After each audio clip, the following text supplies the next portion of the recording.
Hello, everyone, and welcome back to the Hidden Pearls podcast. My name is Emma Kittle, and I am one of your hosts for the show today. And I am super excited to announce that I am back on American soil. So very happy to be home from Japan. It was quite an adventure, but feels good to be home. I have a green juice in hand, and I am over the moon that I get to be back for Monday Night Football. So excited to be at Levi's this week with my family.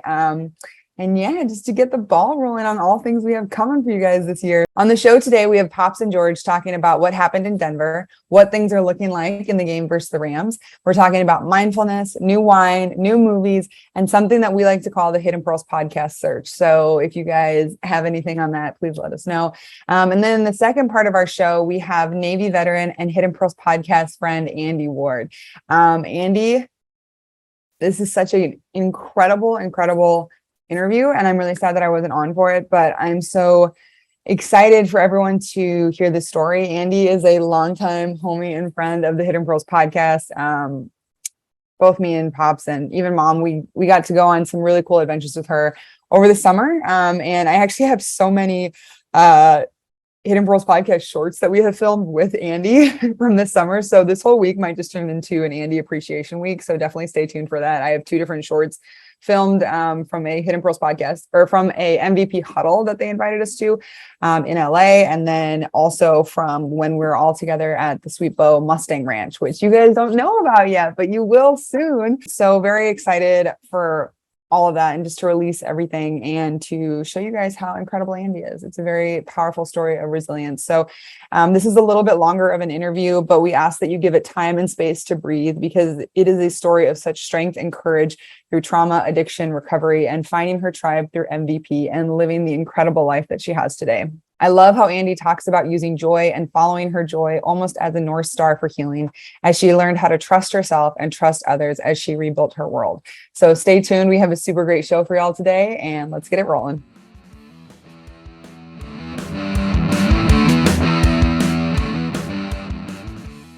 So, George, you ready? Yep. All right, here we go. 3, 2, 1. Action! Hey, guys, Bruce Kittle here. I'm with George. And we are rolling into week 4 here with the upcoming game, Monday Night Football under the lights with the Rams. Georgie, how you doing today? How am I doing today? It's Wednesday.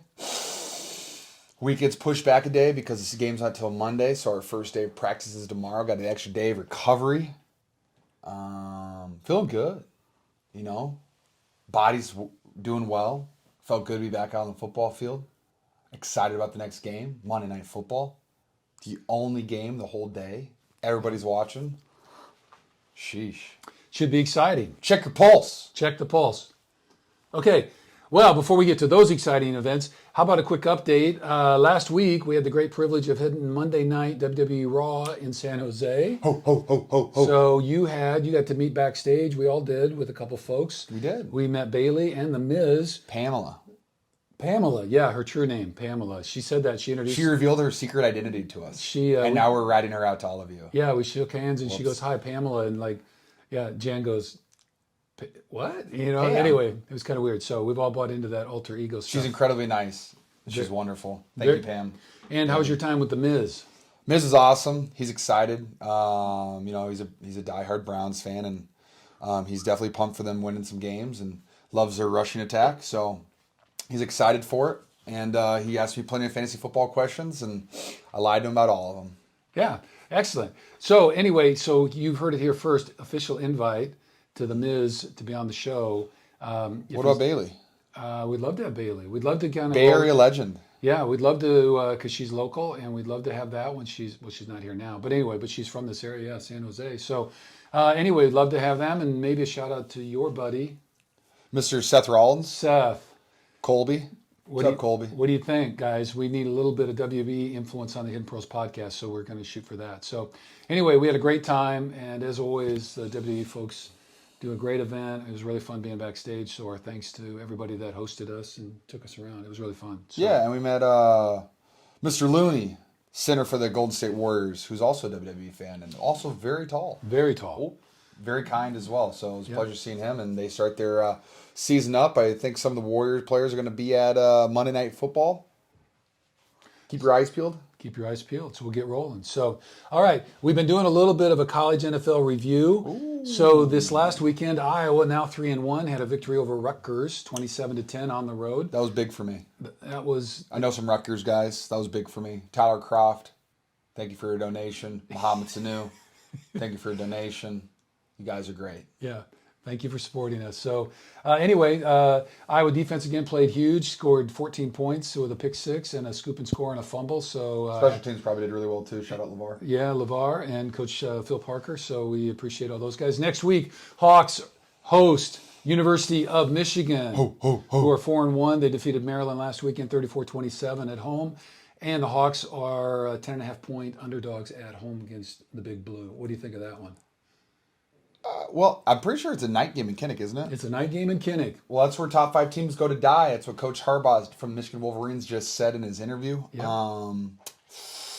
You're not wrong. It doesn't really matter how good or how bad the Iowa team is.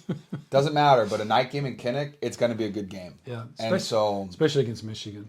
Yeah. I hope it's a great game. I really do. Iowa's had some offensive struggles. Obviously, we had 14 defensive points and 13 offensive points in 4 quarters of play. So we're gonna continue to try to improve that. But it is what it is. I say we throw Sam Laporta the ball a lot more, Mr. Tight End guy. Let's go tight ends. Yeah, but so we're working on that. I don't know what's gonna happen, but like I said, night game in Kinnick Stadium with the pink locker room, it's magical, baby. It is magical. And if you've never been there for one of those, get on your horse and get over there. They sell beer in the stadium too now. It's super fun. They do. So watch out. Night game and okay. Then just as a courtesy to Will Compton. So what happened? They had a bye week, so they did not lose. Hey! Good job, Nebraska. So anyway, Nebraska now 1-3. They had their bye week, and their next game is at home versus Indiana. The fighting Nate Sudfelds. Yeah. It's fighting Tevin Coleman. Yeah, so Indiana's coming in at 3-1, and so should be a matchup. So anyway, our thoughts are with you, Will, as you endure this season, and so we are supporting you. Speaking of Will, yeah. According to his social media pages, his agent got a call. Year 10 is alive and well. He's got a tryout. He was supposed to have a tryout yesterday, Tuesday, September 28th. But this weekend when he was working out, he might have hurt his back a little bit. Cutting a little bit too hard. He's 33. Will, you are a monster, but he's back working out today. Let's go, Will. Let's go, Will. Let's go, Will. We got you, brother. Got your back, dude. Literally, my back.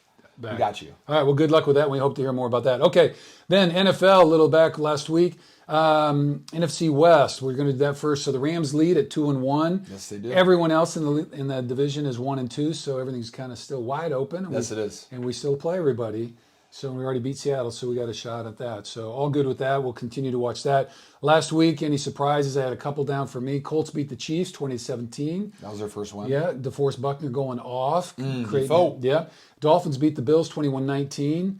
That was wild, yeah. That was wild, and everybody saw. And I'm just going to comment on the OC. They had the little camera in the box. And so as time expired, because they had a chance to get a field goal to, get on it, and my man went a little bit off. But I'm going to step in here.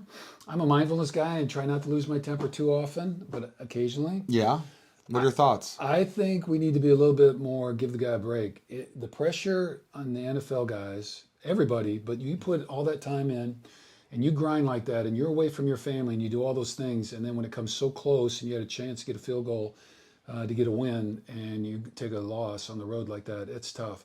So anyway, I just, let's not be too judgmental until you've walked those shoes and you've spent hours and hours and hours in film and practice and all that kind of stuff. So anyway, yeah, it'd be great if he wasn't, but it's a passionate game. People love the game and their careers are tied up. And so I'm going to give him a little bit of a grace period for me. Anyway, just a shout out to OC for the Bills. Well, it's very nice of you. Well, there you go. So, okay. I respect that. Anyway, Packers beat the Bucks 14-12. Bucks failed on a 2-point conversion right at the end of the game. Couldn't quite get it done. That was billed as a big Rodgers versus Brady, but defensive slugfest. Defensive slugfest. Yeah. So two pretty good defenses there were going at it. So all good. Okay. Yeah. Anything else on the rest of the league? Caught your attention? Tight ends played well. I know the early slate, tight ends had touchdowns all over the place. I got to catch up. There you go. Heard it here They set the tone. So Yeah. Let's go play some ball. The gauntlet has been laid down. Let's bring it. Okay. Let's go play some ball. All right, little Niners update. Last week, we won't spend a lot of time there, and lost to Denver in the Mile High Stadium, 11-10. Did we really? Shoot. All right, you got back. You mentioned before it was really good to be back on Sunday night. How was that because you missed the first 2 weeks? How was it getting back on the field, and how'd you feel? Wow. Felt wonderful, actually. I had a great time. It was really fun. Sunday night football, incredible. I had a blast. It was just fun to play football again, fun to be healthy, fun to not have to deal with anything. Definitely first game, little had some feelings, but overall, I had a great time out there. Losing's not fun, and obviously our offense didn't play the way that we wanted it to play. Our defense played well enough for us to win. Special teams played well enough for us to win, and we couldn't get the job done. But I had a lot of fun. It was fun, and I think looking forward to this week where we can go back in, work on some things, try to figure out the best place for us to improve, especially like third downs and not turn the ball over. And I think 1 and 10 on third down. Yeah, we converted our very last third down. Yep. So, while we all know that's not good in football, the good news is we can be better than that. We can also be worse, but I don't think we're going to go 0 for 10. But I think we're going to be a lot better than that this upcoming week. We're going to have a lot of fun, a lot of passes, some good run plays. Football, let's go. Okay. Any major kind of takeaways or lesson learned? Obviously, be better in third down and all that, but there was some chatter about just offense not being fully in sync and all that kind of stuff. Is there a little bit of a transition period? Jimmy's really had 1 week of practice with first team unit, right? Yes and no. Jimmy's the quarterback for the last couple of years, so he knows the offense. Now, not doing an entire the last time he played football was January 30th of this past year. So he didn't get any OTAs, he didn't get any of the training camp. So yes, he's been throwing the ball, but he's not had a rush in his face for longer than 3 weeks at this point, and that's scout team stuff. So I think I was a little rusty myself, not playing in 2 weeks. It is what it is, and the only thing we can do is get better and not let that stuff happen again. Okay. So that's why this week of practice is going to be so important and so much fun. Yeah. Nice to have the extra day, though, too, just to rest a little bit and kind of get caught up. Okay. So a little Rams preview. Rams. We need more color in the background here. This is a little... okay. We should think about doing these interviews outside. A little noisy, though. Yeah, well... Our director doesn't like that. She's not here. She's not here. Okay. Boom. Well, let's come back to that. Okay. Rams, 2.5-point favorites coming in. They are? Yeah. Oh, I think they always are, aren't they? Yeah, they all pretty much are. They're 2-1. Victories over the Cards, 30-12 last week. Falcons in week 2, 31-27. And they had that kind of ugly loss to the Bills in week 1, but they've certainly rallied. They're, 250 yards rushing per game, or passing.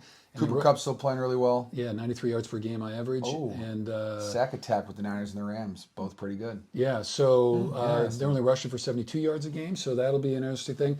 And I have sack attack down. So Niners, 8 sacks, Rams at 7, that ranks 10th and 12th. So some good people coming off the edge, getting after it. So shout out Nikki B. So let's keep bringing it. So anything else on that one? I know it's early in the week here for you. We're recording a little bit earlier, so you're still kind of getting everything put together. But what are you thinking about the Rams coming in? Well, I was notified of some information come out of Rams camp. They have a lot of injuries for the first time in really their tenure of being there in the last couple of years. I know they're down 3 out of their 4 secondary. Everyone besides Jalen, or maybe it's just their cornerbacks. They're onto their 5th string cornerback. It goes Jalen, who's very, very good at football, and then there's a lot of injuries in between. So that'll be interesting. I know they have several backups that are down, so they're thin at some positions. I think one of their wide receivers is down. But they're usually always healthy going into every single game, so that'll be interesting. Yep. Aaron Donald's still out there, so makes a difference. He's a pretty good football player as well, some would say. Yep. But so yeah, we're there. We've obviously have some injuries in our field as well. We're kind of used to that. That's just kind of our MO. But we were looking forward to it. It's always a great game. Every time the Rams and Niners play each other, it's good football. It's physical football. It's a great rivalry. It is a good rivalry. Yep. So we're just going to keep coming at them, keep trying to win football games, and be better on third down.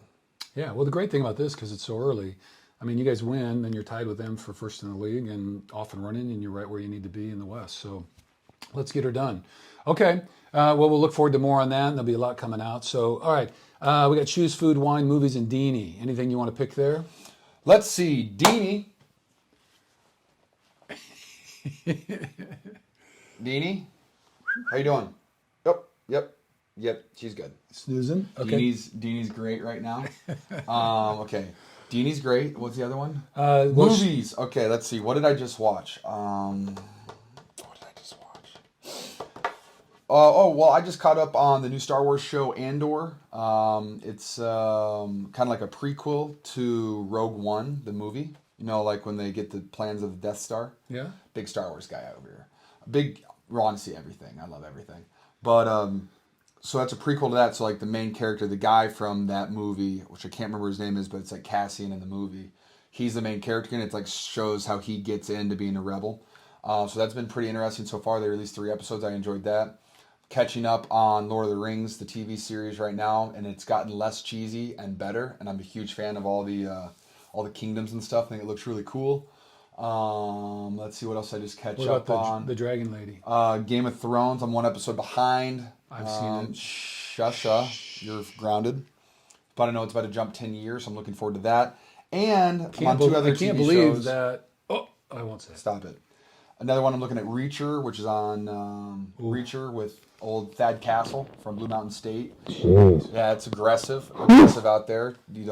It's very aggressive. Kids don't need to watch it. New. But not children appropriate.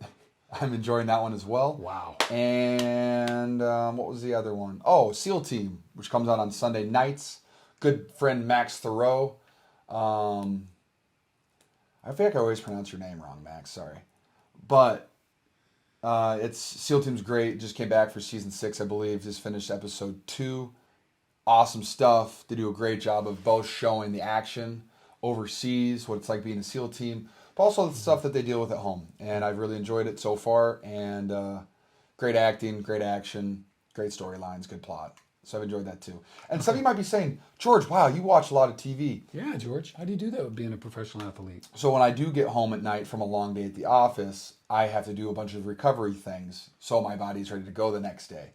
And if I'm not watching film or preparing by studying my plays, me and my wife hang out we like watching TV shows. So While you tower? while I tower, BFR, electrocute myself, all the goods that make me feel great. Okay. Then we had a new wine order. Ooh, Le Bonbon. La Bonbon. What'd you think of that? Le Bonbon's one of my favorite wines. It's delicious. $99 a bottle, I'm pretty sure, which is pretty good. Little Cabernet action. Thank you for reminding me. I got to get a glass. Yeah. You can have that for breakfast, right? Too early for me. So anyway, that's a Cabernet by the Silver Oak family, so one of our favorites. So, okay.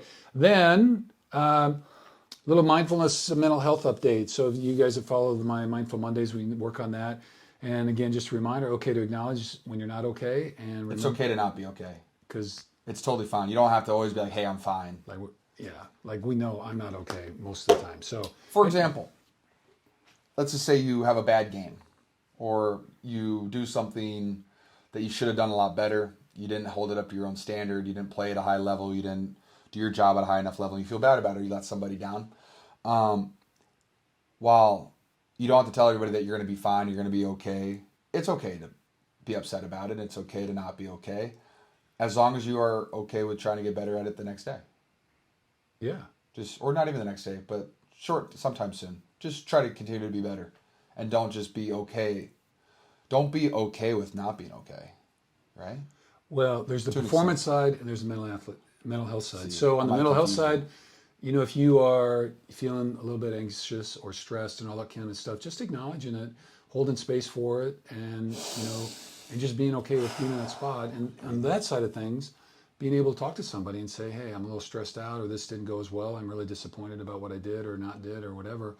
And then on the performance side, the more we kind of are able to accept that piece and not let it bind us up, because you never want to let the last game or the last play influence the next game or the next play. And so we want to be able to flush that out, learn from it, and not let it mark us, and then come back with confidence and really be striving to be our very best. So, but in between, sharing it with somebody that you trust can be really helpful. And in the performance end, watching it with your coach or whatever and going through it in an honest way and recognizing what you got to deal with. So those are all pieces. But just remember, not alone. So, and if you're not in the performance world like that and the gray cloud is following you in a tough way, that's a particularly good time to get some help with it. So I encourage that. So I want to recommend the Rich Roll podcast last week with Dr. Conte. He wrote a new book on trauma and its impact on the mind and the body. So it's a great one. Again, that's Rich Roll podcast. I'll try to include the episode number down below, but I thought it was really good. Talks about the big T, little t, and all that kind of stuff and the somatic influences on the body. So think about that. So George, before we close this out, Yes. how about one thing you do each week or just one of your habits about trying to keep yourself, because you deal with a lot of stress and pressure. You got marketing demands, you got leadership demands, you got your athletic demands and all that kind of stuff. And then of course you got your wonderful family who obviously play, and friends and all that stuff. What do you do to kind of juggle all that stuff to kind of keep your feet grounded, stay centered, and still be able to perform in the way that you want to? Well, I'm glad you asked, Dad. And you also set me up for it. You said, how do I stay grounded? One of my favorite things to do is every day, no matter what time it is that I have to wake up at, one of the first things I do after I brush my teeth is I go downstairs and I go outside. And if the sun's out, I will go barefoot and I'll stand in the grass with the sun beating down on me and ground myself a little bit, get connected, start the day off right, and just do some deep breaths, some breath work, just breathe. Feel the sun, be present in that moment. Don't worry about the things that are coming from that day. Don't worry about the things that happened the day before. Don't worry about the things that are going on the internet, what fans think, what specialists think, what all those people are saying about you. You just, if you listen to everything, it's kind of a, say, downward spiral. And so the best thing to do is just live in that present moment and know that, well, hey, that might not have been everything that I wanted to be. I can get better today. And I have an opportunity to get better today because I woke up today, I'm healthy, I'm alive, and I get I'm thankful for my life. So try to start your day with that. If the sun's not out, I also think it's a beautiful thing. I just go out and I sit on my back porch, and it's a little chilly in the mornings. Thank goodness up here in Northern California, which I think is awesome. It's 80 by the middle of the day, which is also awesome. But those brisk mornings, just take some deep breaths outside, drink a nice little cup of coffee, and just be thankful for that moment. And I think that really helps me go into each one of my days with an incredibly positive mindset and looking forward to things that I can accomplish on that day. And don't really have to worry about anything else. Those are all really good tips. So including breath work, and the sun in the morning is really good with the vitamin D, and it kind of gets your body woke up. Use those rhythms of the sleep and the wake. So that's a terrific thing. Also talked about acceptance. So we've talked about that on the show a lot. Just accepting where you're at with reality and honesty. Doesn't mean you're willing to stay there and you want to get better for sure. And being present and grounded in the moment. So you're staying where you are and not worrying about the future either. So anyway, so just little tips to think about. He's getting all snuggly now. Okay, then let's close her out. So Hidden Pearls update, just a real quick. Last week we did the Peggy Shanahan, and the charity there is Judy's House. We'll have links. That show with some additional links on that. We're going to be making a donation to Judy's House, so that's good. And that was actually founded by the Greasies. So really? Yeah. Oh, we got to have Brian Greasy on then. Yeah, we should probably talk about that sometime. So he lives in Denver. Yeah, I did. He likes to climb 14ers. Yeah, and we've both climbed more than him. We've climbed. Quarterbacks. Okay. Anyway, if you haven't seen that or you feel like contributing, that'd be great. This week, so coming up right after this, we have Andi Ward. She's a Navy veteran with a couple of deployments, and she's also the training coordinator for MVP. So we're really excited. I think you guys will really enjoy Andi, so that's really good. Thanks for coming on, Andi. And so then, just as we close out, so we've talked about hope, which is pretty good, but I kind of wanted to discuss this. So the whole point of Hidden Pearls, reason we named it is because we believe that in every single person there is a hidden pearl, that little nugget of goodness that cares about the world and cares about themselves and gives us the opportunity for kind of healing and growth amongst us. So just wondering, George, yes, have you seen anybody out there doing some good stuff, either being kind, offering a smile, a helping hand, anything like that? Wow. Well, I think the number one on my list would be probably you and my sister, Emma. But I can't talk about you guys all the time. I think I'm too nice to you sometimes. But, I can go. Last week I worked with, I don't know if I talked about this on the show. I don't think I did. But last week we did a community service event. and it was with a company called Find Your Anchor, and it's like suicide prevention, suicide awareness. And what it is, this company, they sent out they have these little boxes, and these boxes are full of like information, positive affirmation, ways to get connected with other people, wristbands make you feel like you're connected to them. You have like someone else that's with you in your corner. But one of the cool things that we do is after you make the box, you write a little handwritten note, and it can be as long as you want. But I've really found enjoyment in writing those notes because it's the second year that I've done it with them. And then who gets the note? So these boxes with the note in it are shipped out. People order them and they're sent to people. Oh, I got you. Yeah. So around the world. Like I wrote one to someone that was in Hong Kong. And like, so these are either people that themselves have ordered them or someone else has ordered them for a friend. And it's cool because this is the second year, but they said that they had received a ton of feedback about a lot of the Niners who wrote letters last year, and how many people had said that those letters, they have them hung up on their fridge and they read them every morning, and it helps them through their days. And so that makes me feel really good. But the fact that we had like 20 to 25 guys show up for that, it means a lot, and it's awesome being on a team with guys that, you know, things matter. And while, you know, football is incredibly important in our lives, and it dictates, you know, how you can live your life, what you do every single day, you know, how people view you and everything like that. But to be able to, you know, kind of push that to the side and go back and help out people who are dealing with real world stuff, it's, you know, to a magnitude that I don't really understand, but I am aware of. It's pretty incredible, and so I'm thankful to the Finding Your Anchor for letting us participate with them. That is very cool. So Find Your Anchor. We'll try to put a link in the show if we can find that. Mm-hmm. And you also just brought up a couple things. One is there's two other ways to get out of the gray that have always been really helpful for me. One is just a gratitude practice. So you write down some things that you are grateful for in your life, and it just helps remind you of the things that are going well. And the other is service or giving back to others. And so when we put ourselves in service to others and reach out and do some help, that can be really gratifying as well. And it kind of pulls us out of our own deal because we realize we're pretty well in common with everybody else. So, all right. And I was just going to say the last Denver trip. So Rocky Mountain National Park. Oh, good. George has got it already. Rocky Mountain National Park, one of my favorite places. I had a chance to spend a couple of days up there. Went in early after interviewing Mrs. Shanahan. And really had a good time there. So like being in outer space, outside space, kind of outer space. And being up in the mountains. Are you on Jupiter right now, dude? Hey, Jupiter was alive last night. It was. I was looking. Man, did you see it? Yeah, I got the binoculars out and went out late after it went down. Thanks for the heads up. I would have loved to use binoculars, but you have them. You can take an extra pair. Okay. How many pairs do you have of binoculars? How many pairs? Hidden Pros Podcast members. Question for you guys. How many pairs of binoculars is too many pairs? You can have a lot because you need them. You never know where you're going to be. So, okay, there's to using your binoculars to see the world as clearly as you can from wherever you are. So anyway, we send out love, peace, and all that kind of stuff. We're excited about the Monday Night Football game. Hope you can tune in and or be there. If you're in the Bay Area, get there.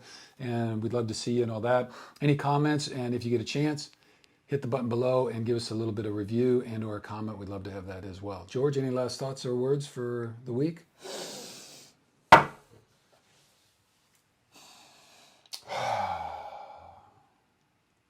Be great today. I don't need to be great tomorrow. I don't need to be great yesterday. Just be great today. That's all I need. Be your very best. Okay. All right. And so with that, that's a wrap. And again, stay tuned for our conversation with Andi Ward. And we are 1, 2, and 3. Cut!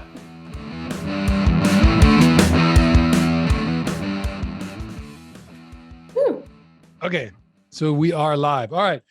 Andi, welcome to the show. Thank you so much for taking time out to be with us. So appreciate it. And you were talking to us from somewhere in beautiful Los Angeles, California, I believe. Is that right?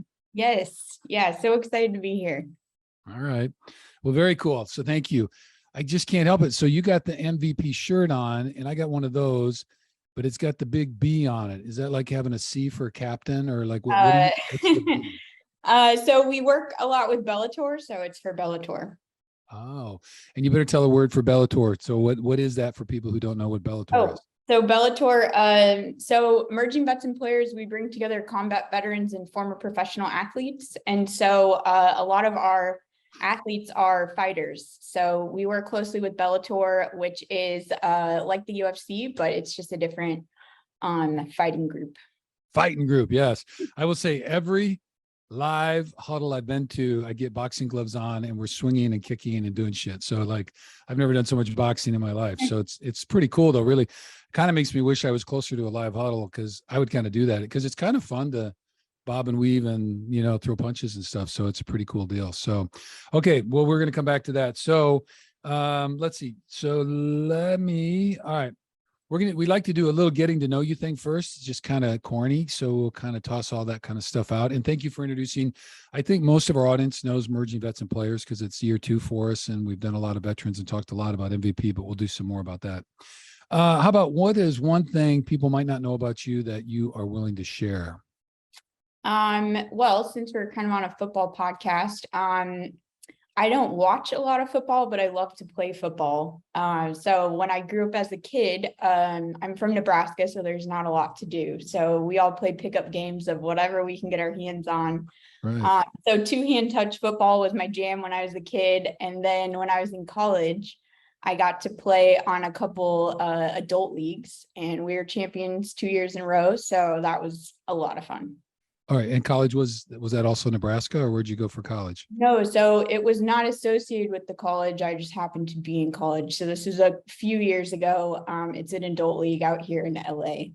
Yeah. They have adult leagues for everything out there in LA. So fun. So that's pretty, yeah. Well, you know, I would say this, because since the kids were little and Emma's older than George, but we had backyard, you know, like we'd throw, 7-on-7, all the kids would come over and actually like New Year's Eve, every New Year's Day, we would take all the high school kids or junior high kids or whatever age they were at the time and go up to the football field that we were closest to the middle of the winter in Iowa. And we would play all day. And actually Emma was really good. And she would whoop on George for a long time until he kind of outgrew all that. But anyway, yeah. So that's a great jam. Okay. Well, good. There's a little known fact. All right. That you're on a football team. So good. Okay. Favorite charity and why? So I'm going to guess. Well, surprise. MVP players. Absolutely my favorite charity.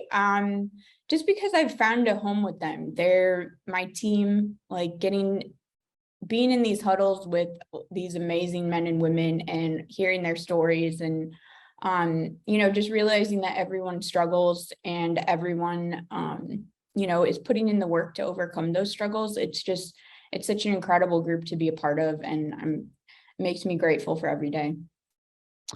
Yeah. And I just would have to say that. And I was on the huddle last night, the Zoom huddle for the LA West chapter. And, once again, we're kind of having a conversation and then it just worked its way into, it got really real and really deep, really quick, and you know how those go sometimes. And just, something gets touched with somebody and it was really a great conversation. And a lot of it this one was about boundary setting and when to say yes and when to say no.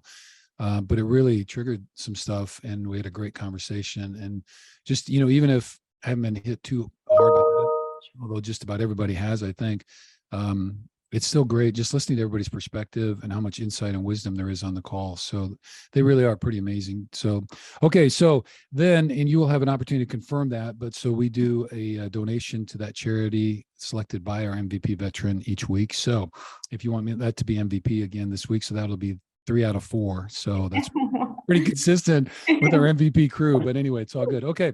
How about favorite wine, food, or dessert? You can pick. All right. Pizza is definitely my favorite food. Okay. Any particular concoction mix?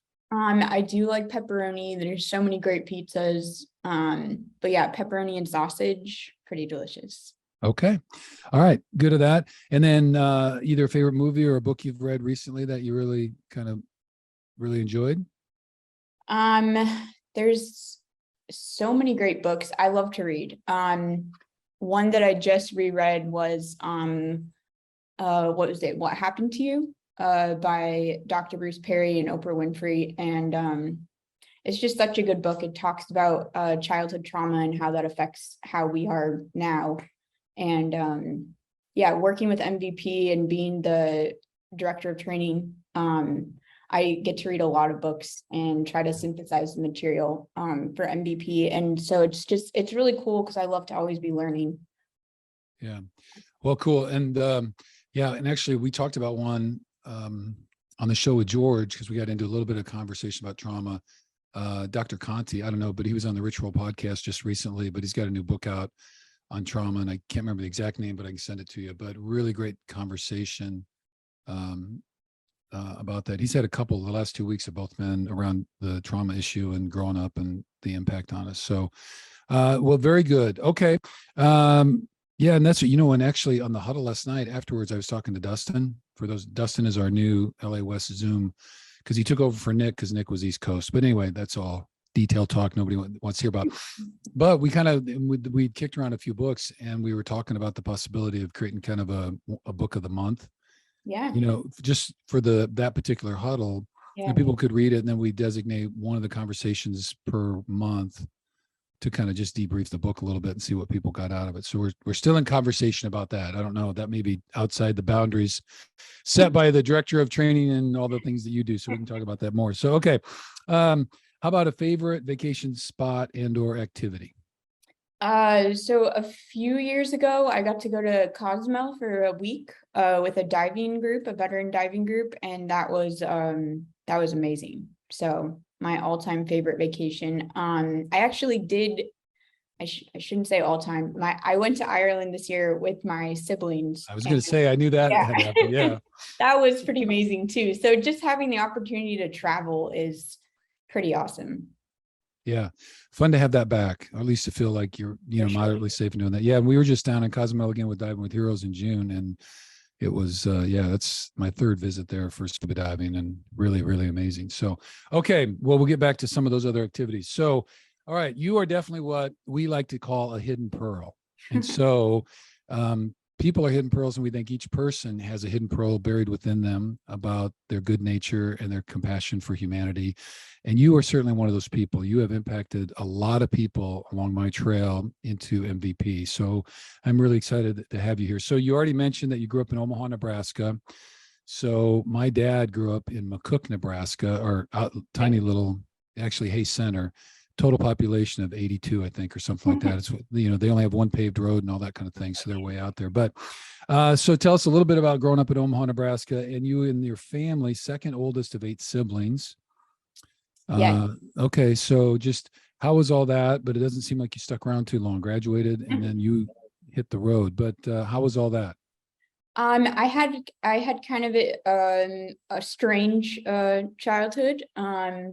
I grew up in Omaha, like we talked about, and my parents actually, so we grew up into a evangelical Christian cult. So my parents had joined this group before we were born. And so, so it was a very, very strange childhood, and kind of recovering from that experience led me into learning a lot about how easy it is to manipulate the brain and how powerful our brain is. And it's just been a very interesting journey, but a very challenging childhood. My dad was also sexually abusive. So that was, there was many layers of just like so much control. We also grew up in a not very good neighborhood. So we weren't allowed to leave our front yard.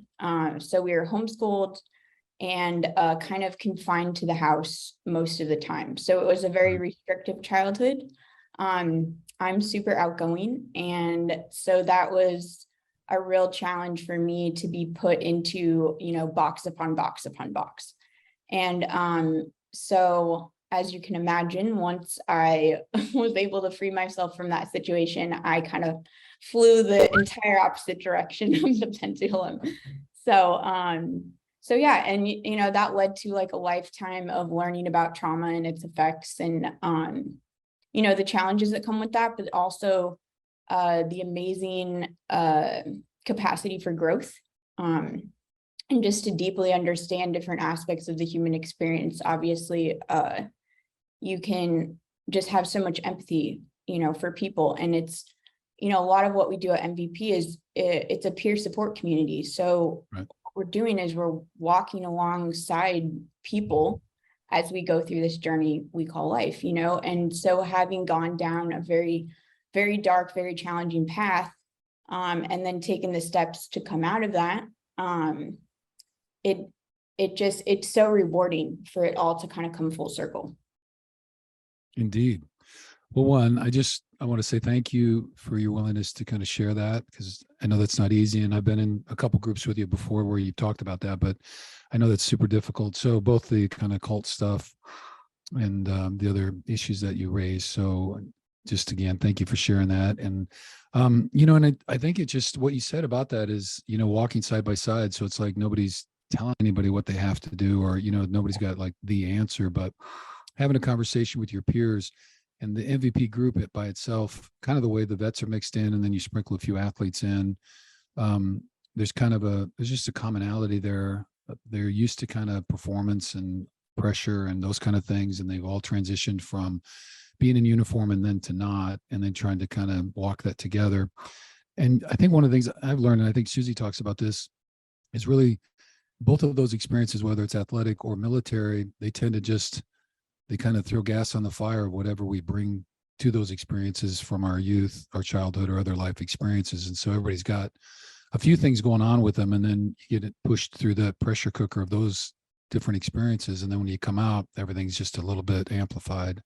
So lots of work to do. And so that is one of the great things about MVP. So, well, maybe we'll kind of circle back to some of that stuff is, I think because you talk later, I think when we were talking, because your transition out of the military was a bit rough, as you placed it. Kind of the transition was a little tough. So we'll kind of come full circle, but that's what I mean about, so I think some of the things that when that happens, those transitions are made even more difficult because of some of the stuff that we were carrying with us beforehand. And then when you layer in either the military or the other stuff, it kind of makes it tough. So we'll come back to growth and health and all that kind of stuff. So thank you.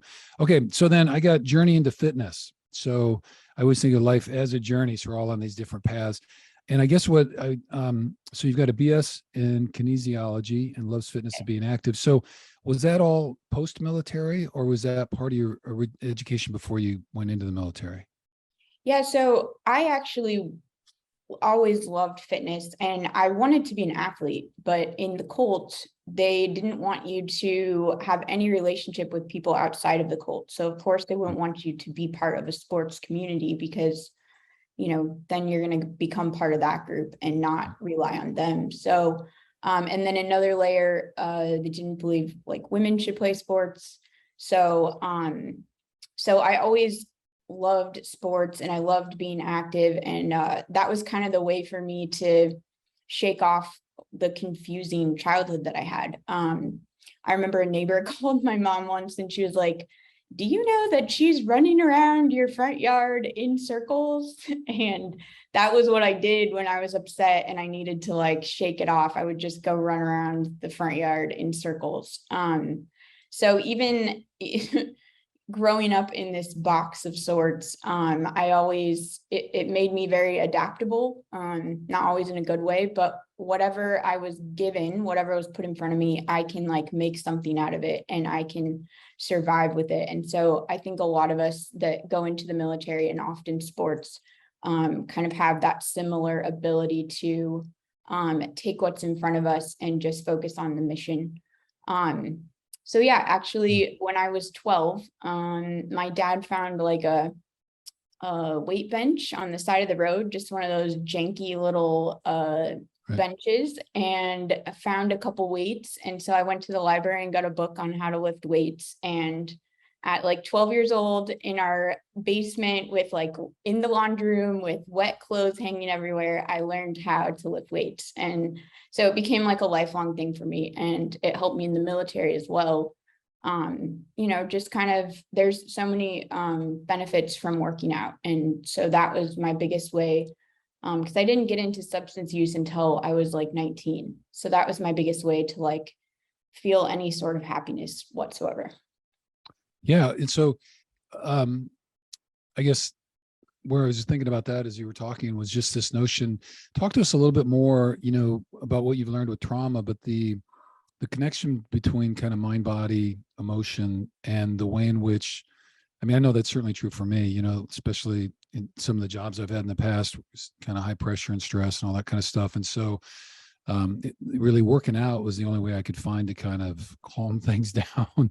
Yeah. I've always done kind of some breath work, but it was, that's really over the last 10 years. And so in the early years, the more fatigue and pain I felt in my body, the less I felt in my heart or my head. So I don't know if it worked for you that way at all, but talk to us, to say a little bit more then about, that connection between kind of relieving stress, anxiety or whatever, and the body. How has that worked for you? Because that's really, we talk a lot about kind of peak performance and athleticism here. So it really fits in with what we're trying to talk about. Yeah, and it's something I, of course, didn't understand at that young age what I was doing, but growing up in that chaotic environment, it does so much for just growth and development for kids, right? And the younger you are and the more chaotic it is, the more challenging it is for you to find ways to like self-soothe. And so working out, so because of all that trauma, I got really good at kind of disassociating from everything. Right. What I really wanted more than anything was to like be fully in my body. And that's what working out kind of gave me. It gave me autonomy back. And even though I couldn't physically fight my dad or fight the people that were causing such havoc in my life, I at least wanted to feel like I could. But it was such a mental game. And I always wish, it sounds really dumb to say, but I always wish my dad would have like hit me or something, because I would have hit him right back. But the mental game that he played, like it just trapped me in the way that trauma does, it's always that brand of trauma that you just can't fight through, right? So activity gave me a way to be capable, to be competent, and to be in my body. Right. So, and just on that too, and I think you made a really good point. There are situations in life when we have either people who are manipulating or just the structure of whatever we're stuck in, and that trauma that's being inflicted. You want to say, hey, why don't you break away or do something about it? But sometimes it's just not possible to do that until you're further down the road. So you can, then it's what you were talking about with what I was hearing is really, then you develop just survivorship skills. You're going to be stuck here for a bit. Yeah. And you can't run away or you can't get out. And so then you just figure out how to cope with it in a way that you don't go entirely crazy, or at least try not to. So, yeah. And for me, growing up with my siblings, I felt a huge deal of responsibility to take care of them, and to try to protect them from what I didn't even know was going on. Like I didn't know what real dads did. So I thought that what my dad was doing was something totally normal. And so just because we were so isolated, we had no TV, like nothing. And so just also trying to protect them, which is why I didn't get into substances till I was like 19, because I finally got to the point where I was like, okay, I think they can take care of themselves now. I can't hold this together anymore. And then I kind of just fell apart. Okay. Well, then, let's kind of talk about that, because then I've got kind of from fitness and your youth. And so we'll kind of circle back to that. And so we'll just then, so you graduate high school, homeschooled. Yes. Right. Okay. Yeah. We homeschooled our kids, but not like, I think 7th grade, we put them back in, you know what I mean? Because it was kind of just getting beyond us. But, okay. So then, by 19, then you've already graduated so-called high school, and then you were looking at college. And so where did you go to college? And I know you said. I went to UNL, so the University of Nebraska at Lincoln. Okay. All right. So University of Nebraska at Lincoln. And so you're slightly separated, because what is that, an hour from Omaha? Yeah. So yeah, it was a little bit just what I needed. Okay. All right. And then what are you studying there? Is that where you got your kinesiology? No, so I originally went in to study criminal justice. The military was on my radar in high school, but I ran into an Army recruiter and I did the ASVAB, did everything, and then he showed me the jobs that were available to me, and I was like, well, what are all these stars next to these jobs? And he's like, oh, those are the jobs that women can't do. And so, this was back in like 2006. And so there was no jobs that I wanted to do. So I was like, all right, I'm not joining the military. I'll go to school first. And so for me, if I'm not going to join the military, I was like, well, maybe I'll be a cop. So I went to school for criminal justice. I got you. Okay. And then, but how did you get kind of pulled into being interested in getting into the military? I mean, did your family already have military service in it, or what was that? Well, my grandpa served in World War II, but we didn't really find out until after he died, because then we found some of his medals and stuff. So he never spoke of his service. So I wanted to join the military because I wanted to get away from where I was. My parents weren't financially able to support us. And so I knew I couldn't just move away and have no job, no livelihood. So the military became a way to get out of Nebraska. And I think growing up in chaos, like I wanted to do something challenging with my life, and I wanted to be part of a team, really. And I thought that like I could join the military and be with like these really competent people and do great things, Yeah. Well, and some of that came around, and Yeah. some not as much as you wanted to, because I've heard you tell that story too. So, okay. So 2006, you look, and then you go to college. So then you end up getting a degree, University of Nebraska, Lincoln, but you somewhere switch over from criminology to, or what happens with that? So I don't get my degree until like way later. So okay. Yeah. So you get started and then the military calls. Okay. Yes. All right. So what happened was Lincoln is a pretty big drinking town, and I started drinking once I graduated high school. Actually what happened was I started getting panic attacks out of nowhere whenever my dad came home. So I had no idea what was happening. I just felt like my body was betraying me. So I started going out every night and drinking with these random people that I met. And that kind of started me on this path of like, finally, I felt like I could connect to people. I felt like I could fit in and I could be somewhat happy, right? So alcohol solved all of my problems. And then I got, and of course it didn't, we all know that. So then I went to college. Even if it's a fail, sometimes it sure feels pretty good though. It does, yeah. So, that's just kind of the way, but hey, before you go on, there are, but, the panic attacks. So that would be, tell me if you agree, it's really it wasn't your body betraying you. It was your body responding to your mind and emotions, dumping the trauma into the body. Yeah, for sure. Yeah. Doesn't that? Yeah. Okay. And I know that now. Right. But in that moment, I had no idea what was happening. Yeah. And that's how it is, right? It's not till later in life that we kind of, learn some stuff and figure out what was going on. But in that moment, I didn't know what a panic attack was. Mental health wasn't really a thing back then. And I didn't know how destructive growing up in a cult could be with all of those other layers of trauma that were happening.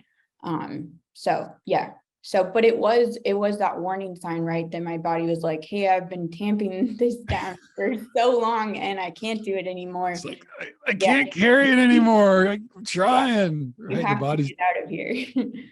So, okay. So it was really my body waking up and being like, you shouldn't be here right now. Right. So, and who knows, maybe that saved me from worse things, who knows? But that was kind of my first cue that things weren't okay. Okay. So a couple years into college, start drinking in Lincoln. And so somewhere then the military shows up between drinking and finishing school. Yeah. So I'm drinking heavily all through college, and doing well in school and holding a full-time job. So there was really no reason for me to like stop drinking. And unfortunately, I blacked out almost every time I drank, and it didn't really matter how much I drank. My body just maybe chemically doesn't do well with alcohol. And then also I was drinking to tamp down some memories and stuff. So it's never a healthy relationship with alcohol, of course. So I get 3 minor in possessions of alcohol within a very short time. And probably like 3 or 4 months, in 3 or 4 months, get these 3 drinking tickets. And I'm like, well, I don't think any police force is going to want to take me with this track record. So so my roommate at the time was in the military, and he just bought a house. He had health care, and I think they were paying for his school. And so I was like, all right, I think this, I need something more. I need to be part of something bigger than, what I'm just doing right now. So so I actually went to join the Air Force to become an MP. And then I got another drinking ticket, and the guy was like, we can't take you anymore, but the Navy will take you. So he literally walked me next door to the Navy office, and they were like, yeah, you can come. We don't care about that shit. Yeah, come on in. So so I joined the military with like 3 waivers. But fortunately for me, I had a really high ASVAB, so which is the military aptitude test. So they were, they're always excited to have people with high ASVABs. Okay. And then what about the job selection thing? Did you go through and check which jobs women could hold, or was that not really a factor anymore? So so the cool thing about the Navy is they actually, things probably are different now that women can have combat roles, but at that time, the Navy had a ton of technical jobs that women can do.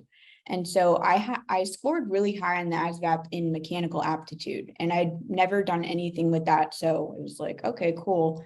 And so my recruiter actually chose my job for me. He was like, you're going to fit in really well here. And a lot of people have horrible recruiting stories, but my recruiter was amazing, and he picked the best job that I could ever have. Oh, So I'm very grateful for him. oh, that's Yeah. that's cool. I know. Okay. Well, then let's see. Doesn't happen often. So you went Navy, you kind of told us about how that, and then I've got you down construction electrician with the Navy CB. So explain to everybody what a CB is if they don't know, and then tell us about your job there and your work and some of your deployments. Yeah, so the CBs are the Navy's construction battalion. So what we typically did was we deploy overseas, never went on ships, which I loved. We were always flown to our location. And so the Marines typically would like push out and have a little base somewhere, and then we'd come out and build it into a camp. So we either maintain camps overseas or we build them. Okay. Yeah. So yeah, Marines kind of get the ground safe and put a barrier up and boundary, and you guys come in and make it habitable and kind of more of a compound type situation. Yeah. Okay. Yeah, so everybody, it's kind of nice because everybody loves the CBs because we bring showers and berthing and electricity, so AC. Right. So it was a great job, and the CBs are just, they're amazing people to be around. If you've ever had the chance to work with the CBs, everybody knows this. They're super hard workers. Our motto is always, it's can do. And so, and then we have another motto that's like an older motto that's something like the impossible, or the, I don't know, like the impossible we can do, I'm saying it wrong, but like the impossible we can do tomorrow, or today, and then I'm saying it wrong, but anyways, just the idea that no matter how hard it is, we can do it. We'll make it happen for you. And we did. And so that was really cool. Okay. Yeah, my sister got me a plaque once and it said, those who think this is impossible should get out of the way of those getting it done. Yeah. You know what I mean? That's really cool. Yep. So do that. Okay. So CB, so deployment, Iraq 2008, Africa 2009. So you had a couple of years there, out there pushing and building and doing all that kind of stuff. So, and then eventually discharged, I was thinking 2010. Is that about, okay. All right. So just, through that experience then, because you talked about wanting to be part of a team and all that, and it sounds like overall it was a pretty positive experience, but what were some of the takeaways or lessons from the military as you were looking at transitioning and leaving in 2010? So it was, so I loved being part of a group that like made a difference, and that was super active and very accomplished. but it was, I didn't find that team.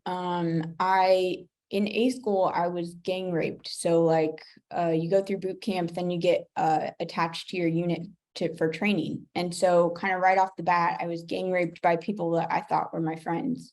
And so, already having all this trauma, I came into the military with this great idea that like, hey, we are going to go to combat together. Like our lives are going to depend on each other. So I'm sure that you will protect me just as much as I will you. And as we all know, that's not the case in the military. So while I think it's really important that women serve, and every year that women exist in the military, it gets better for the ones that come behind us. But there is a huge problem, and it's not just a female problem, it's with men as well, of military sexual trauma. And it's that much, it's one thing to be, assaulted by someone you don't know. It's another thing to be assaulted by someone that has been through this really hard experience together. It's almost like they're your brother or sister.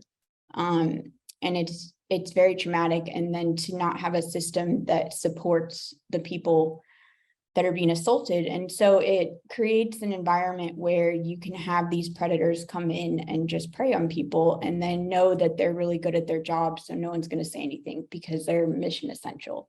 So it just creates this, this really challenging environment if you've already had trauma, and even if you haven't. So that was really hard for me, and that was eventually why I got out. My drinking didn't get better in the military, shockingly. So I I joined the CBs, and drinking is just a culture of the military, because you all go out, there's quite a bit of stress. You're all, in these very stressful environments, and drinking is a really quick, easy way to try to de-stress. Yep. And so, and then having the issue with blacking out all the time, that was not helpful either. So I got in a lot of fights in the military, and it was just that same idea of that I'm the only one in the world who has my back. My parents didn't have my back. And now, these people that I thought would have my back don't. And so that was pretty, it really solidified that worldview and just made it super challenging. Ouch. Yeah. So, I mean, that one even, the betrayal of what you thought would be loyalty and honor, with all the codes and all that kind of stuff, makes not that you need to make it any worse, because the gang rape situation, obviously really brutal. So I'm very sorry about that. So thank you for sharing that with us also. So, but done so like in the category or the context that you described, I mean, it really feels like the ultimate betrayal and disappointment. So, well, okay. So we're setting ourselves up. So we're still drinking. You get betrayed, sexually assaulted, and stuck in combat zones. Excellent. This couldn't go any better. Yeah. All right. Okay. So, well, then you're nearing 2010. What you had hoped for, you got a few pieces of, but in the end, not really what you're looking for, and then end up going through that whole experience. So now you're thinking about coming out. So even with those disappointments, were there takeaways? I mean, you must have learned things about yourself. Yeah.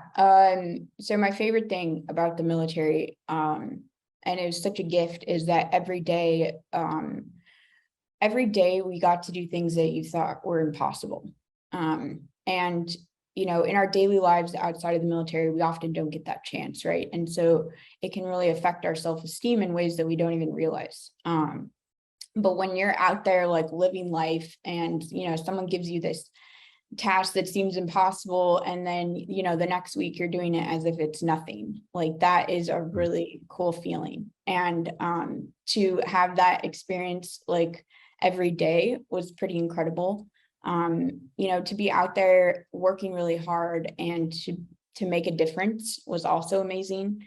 And then I love fitness, and fitness is a really big part of the military. So, and I made great friends in the military, and I brought a lot of stuff into the military.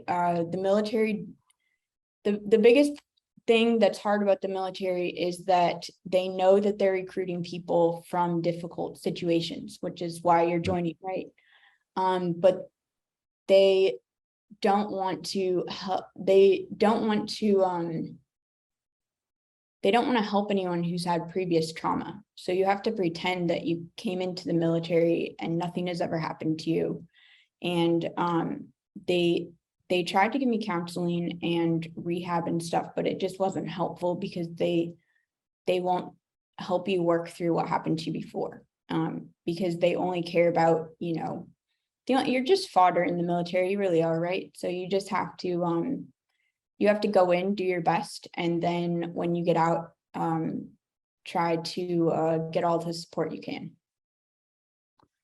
Right, which we can kind of come to that later, and that was actually a big topic in our huddle last night, actually, talking about kind of what the government will do for you or not do for you. And for the most part, the stories we got was not doing things or not doing what they really thought they were going to get out of it. So, but we can kind of come back to that. So, well, okay, so you discharged in 2010, and I mean, what were you thinking? Like, what was the next step? Like, where were you? Because I think you described things a little bit of a rough transition out of the military. So you come out, you're out of uniform, you're a trained electrician, and when I was in, just quickly, it was a really challenging transition out of the military. I was in Africa. I ended up getting in a fight with a bunch of Marines, and I was drinking, and my command had told me that I couldn't drink at that point. So I got in trouble. When I went back home, I got put on restriction, and they didn't allow me to work out, or do any of or drink, obviously, or do any of the things that I was using to help me cope. So I really kind of had a mental breakdown. And so I went to rehab, and then when I got out, they tried to put me on restriction again. So it's kind of a long story, but I really felt like I escaped with my life because I realized how much control the military had over me. And from someone who, as I say, grew up kind of in a box, being put back in that box was not something that I could mentally or physically tolerate. And so it was horrible. So when I got out of the military, I felt like I escaped with my life. So I was not in a great mental state. I went back to school. I was in school while I was in the military, just a couple of classes here and there. So I went back to school. I was still drinking a lot. And then pretty quickly I found drugs, and that set me off on a different path. okay, well, do you want to tell us about the path? Sure. I mean, so like, that's what you'd said, that your transition was hard anyway, and then kind of fell off the cliff there for a little while. So, and you can share whatever you want to. I don't know, so the transition from alcohol to incorporating drugs within that. So, what then was the drug of choice, or how did you get introduced, and where did that take you? I got introduced, was just at someone's house, and someone was like, "Hey, do you party?" And I was like, "Sure, of course I do." And so that was the first time I tried Coke, and I didn't black out that night. So drinking had become very dangerous for me because I never knew where I would wake up. I woke up in a lot of really shitty situations, and always losing my important like keys, it just became a mess. And it had been like that since college. So when I found drugs, stimulants in particular, I felt like I was saved because I stopped blacking out and I now had control over my body. And so Coke is not sustainable to do every day. So I switched to methamphetamines, and it took about maybe 4 or 5 months after getting out of the military, and I was pretty heavily into methamphetamines and various party drugs. So I dropped out of school and I just leaned heavily into that party life. Right. Okay. Well, then at some point, there was a realization, like, okay, when you talk about not sustainable, that life, Wow. it only ends about two different ways, Hmm. eventually. So what, what happened that kind of got your attention and you thought, boy, I got to do something different? How long were you in that mode and how did you get out of it? So I started working as a dancer, working in the adult entertainment industry, and that kept me off the streets and kept a lot of money in my pocket. So in a way that gave me a lot of control, and I finally was able to have power over my sexuality, which is something that I hadn't had in a long time. So I did that for 5 years.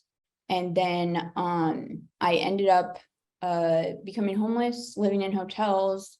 I moved in with someone, and it was just supposed to be just a quick period while I could get my shit together and then get into my own apartment.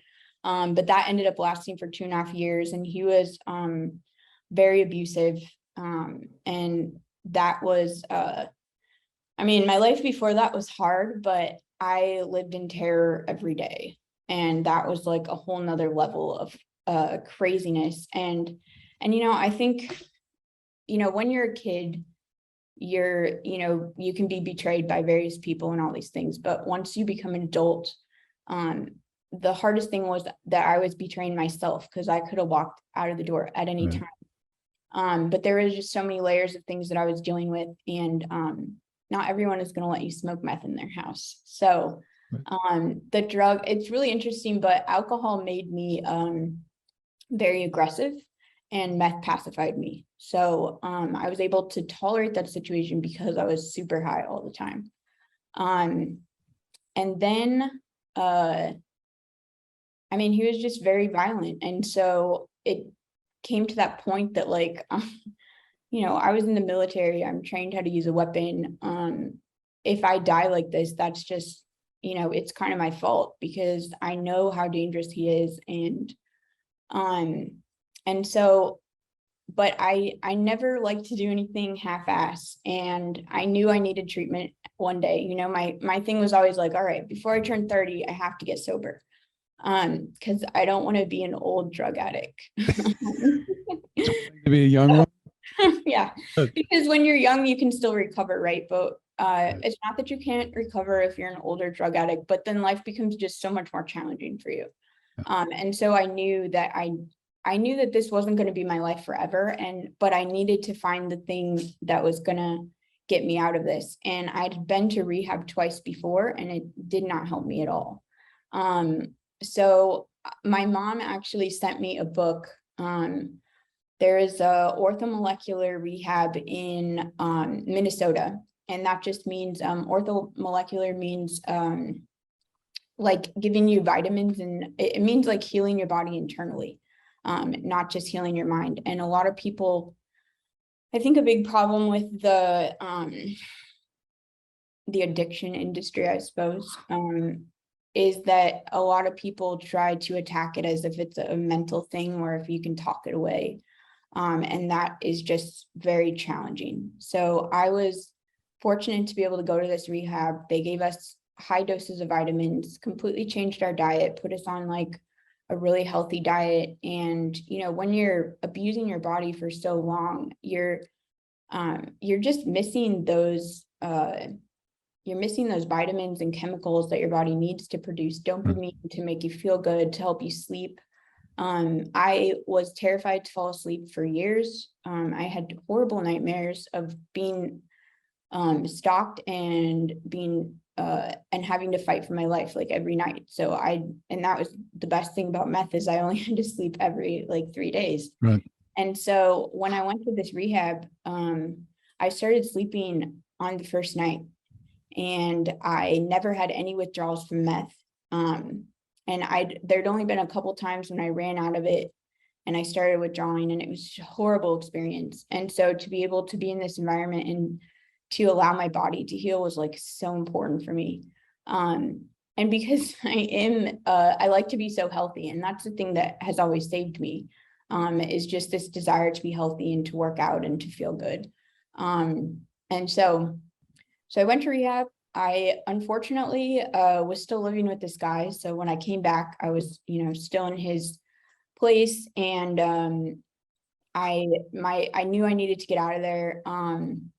I relapsed right away. And I'm really grateful that I did, because I relapsed by drinking some wine, and I immediately wanted to, my body was like, you need meth immediately so you don't black out. And so it really just showed me like, all right, there is no going back for me. I just cannot use anything, and there's no question about that in my mind. And so that really set a good foundation for my sobriety, because it's like, it's all or nothing. This is it. I have to make this work. So, there's a lot of issues with the VA, and the VA saved my life. So there's a lot of really good things that they do as well. I lived on the VA campus for like 6 months, and it was very traumatic because we had half a wing in this hospital filled with like 300 men. So it was very traumatic to be back in that environment again. And it got me away from this guy, and I wasn't on the streets. So it gave me the foothold I needed to start building my life back. Okay. All right. Well, all right. So here we are. So now we're in, this is still 2016. Is that what, or no, that was, so now we're 2018 or 19? 2017. 17. Okay. Yeah. Mm-hmm. Okay. So you're at the VA, spend 6 months in there, getting your foothold, kind of get things figured out, and then strengthening your path to sobriety. Okay.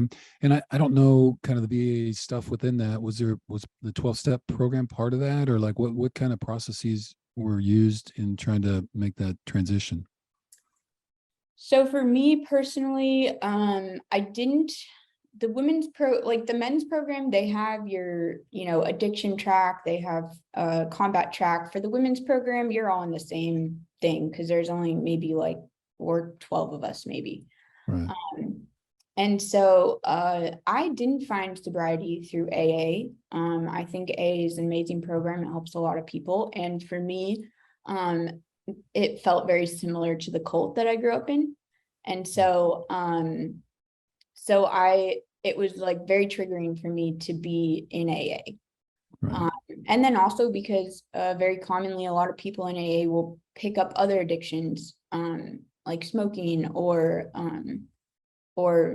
eating a bunch or something. So so there wasn't like this it's not a culture of being healthy, like that's not their main focus, which is fine. But for me, that was my main focus, is I'm gonna be really healthy. And I'm gonna do things that make me feel good, and I'm gonna take care of my body, as I haven't been for so long. And so my biggest thing was, all right, I'm here. Now all of a sudden, all these emotions I've been trying to tamp down, they're coming up, right? So becoming sober was like the greatest gift, because it forced me to deal with all of these things, because I wasn't willing to live a miserable life. And I always knew I never want to white knuckle my sobriety. I didn't want to like struggle through every day thinking about meth all the time. That's not the life that I wanted to live. And so, but I found out in the rehab that by eating really healthy, making sure I get sleep, working out, I can feel good, and I don't need drugs to feel good anymore. And I was the first time in my whole life that I felt happy. And so I was like, all right, I need to hold on to this feeling, and I need to figure out how I can expand it. And so I was very fortunate. My psychiatrist at the VA recommended me to an outpatient trauma center in Malibu. And I went into their outpatient program, and I was there like 5 hours a day, 5 days a week for like 3 months. And we did somatic therapy, brain spotting, just yoga, dancing, some different things. And I really started finally unpacking all the trauma and realizing like what had happened to me and how that's causing me to be this way. And I think the most important thing is, getting those emotions and feelings out of your body. And so like our bodies are not meant to hold all of this trauma that we can go through in the military or in childhood. And so it's finding a way to like, it's okay to feel those emotions because that's just a natural thing, right? And then finding a way how to like process them and move them through your body and just let them go was a really important part of my recovery. And because just being able to feel comfortable in your own skin is so important, because that's a huge reason why we go and use these drugs and stuff, is because we just feel so uncomfortable and so sad, and we just want to be a little bit happy. And so for me, like finding those things that brought me joy, that was so important. Because if I'm going to be in this world, I want to enjoy it. I want to be happy, and I want to have all these really cool experiences. And I want to, like, there's something in each of us that like just makes us so happy. And so finding that thing was really important for me. Those things, it's not just one thing, there's so many things. And for me, it's like, those are life and death for me. I can't not do things that make me happy. Or there's this really dark path that I'll go on, and the world deserves to have us at, as lights. So, getting to that like really authentic place and doing things that make us happy, like it's just so important. That was so beautiful. Okay. I mean it.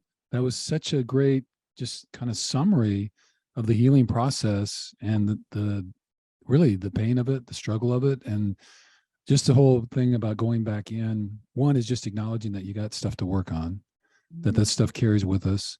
I always think of it as like a big house, and if you put, you lock those things away in some room, the whole room gets moldy and nasty, and pretty soon it starts a fire and it's going to burn the whole house down. You know what I mean? So you got to go back, open the door, and go back in there. But that takes a lot of courage and is a lot of hard work. So I guess I just want to say, one, you're unbelievably inspiring, your strength and your courage, to one, just share that with us. And then two, just the story about, working on it and being willing to face all those things, because it's really hard. I mean, you've had a lot of trauma incidences in your life, and the compound nature of that. And then when you sprinkle in alcohol and drugs, that's a pretty tough kind of, I was going to say combination. It's even bigger than that, conglomeration of stuff to kind of work through. So excellent. I'm so proud and glad that I'm sitting over here being able to see you today.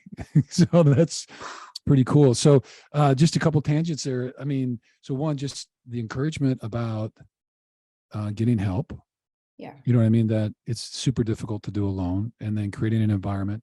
The second one I really heard loudly there, and I would be all over this as well, is taking care of your body. I mean, with the athletes, we look at it, they say somewhere between 85 to 90% of the recovery maximization for a person's body is diet, hydration, and sleep. Yep. I mean, that, you know what I mean? And so, and then we do all this other stuff, the Normatec boots and this and that and all that kind of stuff. But all of those other great things, they do make a difference, but they're still maybe 10 to 15% add on. If you're getting your 8 to 9 hours and you're eating right and your nutrition is good and you're staying fully hydrated, your body will recover. You know what I mean? And it heals it. And what's really interesting about your story, it really highlights how when you heal your body, because it's like the trauma went from your mind and kind of created toxins in your body, and it caused pain in your body, because those traumas manifest themselves in the body. And then we start to try to find ways to relieve it. And those ways typically further undermine the body. You know what I mean? Because we're not eating well, and we're taking drugs and alcohol, and we're obviously not getting much sleep. When you go 3 days without sleeping, it's really not how the body was structured. So then all that trauma undermines the body, and it's almost like it's a conspiracy, because the weaker the body gets, then the more powerful the trauma can be, to control you. But then if you go from the other side of it, if you start not worrying about what the trauma was, but, work on healing the body, that's how powerful that body is. And then the body, it almost works backwards and can start empowering you to be able to open up and take care of whatever's trauma sitting there in the mind and within the emotions. So anyway, Well, thank you for sharing that. That was really powerful. And I hope folks will always share this, because I think that's a great kind of just the step-by-step process, even the setbacks, like you said, the wine thing. And for you too, to the recognition that, if I drink, I'm going to do drugs. And if I do drugs, I'm going to be an addict. I mean, Yeah. that's just the reality of it. It wasn't like, you only had, not only, I don't mean to minimize alcoholism, but you had a few guns pointed at your head that way. So, okay. All right. Did I leave anything out or anything else? So, I mean, so we're there, right? And so let me just pull up. But so, okay. So then you get out of the 6 month, are we on the 6 month recovery? Is that kind of, so you're out of the Malibu thing? Well, so I lived at the VA, like I said, for 6 months, and then my therapist said, you're not going to be able to heal while you're still living in this environment that's triggering you. And I think that's a really important thing, is in order to heal, we have to feel safe. And if you don't physically feel safe, your body is not going to let you open up these other wounds. And so I was just very fortunate. My whole life has really been this whole like, okay, you take that next step that you need to take, and the doors will open for you. And it's just going to be like more amazing than you ever could have imagined, but you need to take that leap of faith and take that first step and move in the right direction. And then this will be here for you. It'll be here to catch you. And so a guy sitting at the front desk of this trauma center place was like, hey, I work at a sober living and they would love to take you in. So you should call them. And so this sober living, this is like Malibu area. It costs like $7,000 a month to live there. And they let me stay there for like $300 a month. And so I'm so grateful for them as well, because they allowed me to come into this environment where they really took care of you. And of course, that's not the experience of the military, so it was really healing for me to be in an environment where they support you and they take care of you and you're special. And so in that safe environment, I was able to go do the other things that really changed my life. Okay. So here, I just want to spin it back, because when you say that about, you just have to take that leap of faith or have the courage to, make a bold change to kind of step out of it.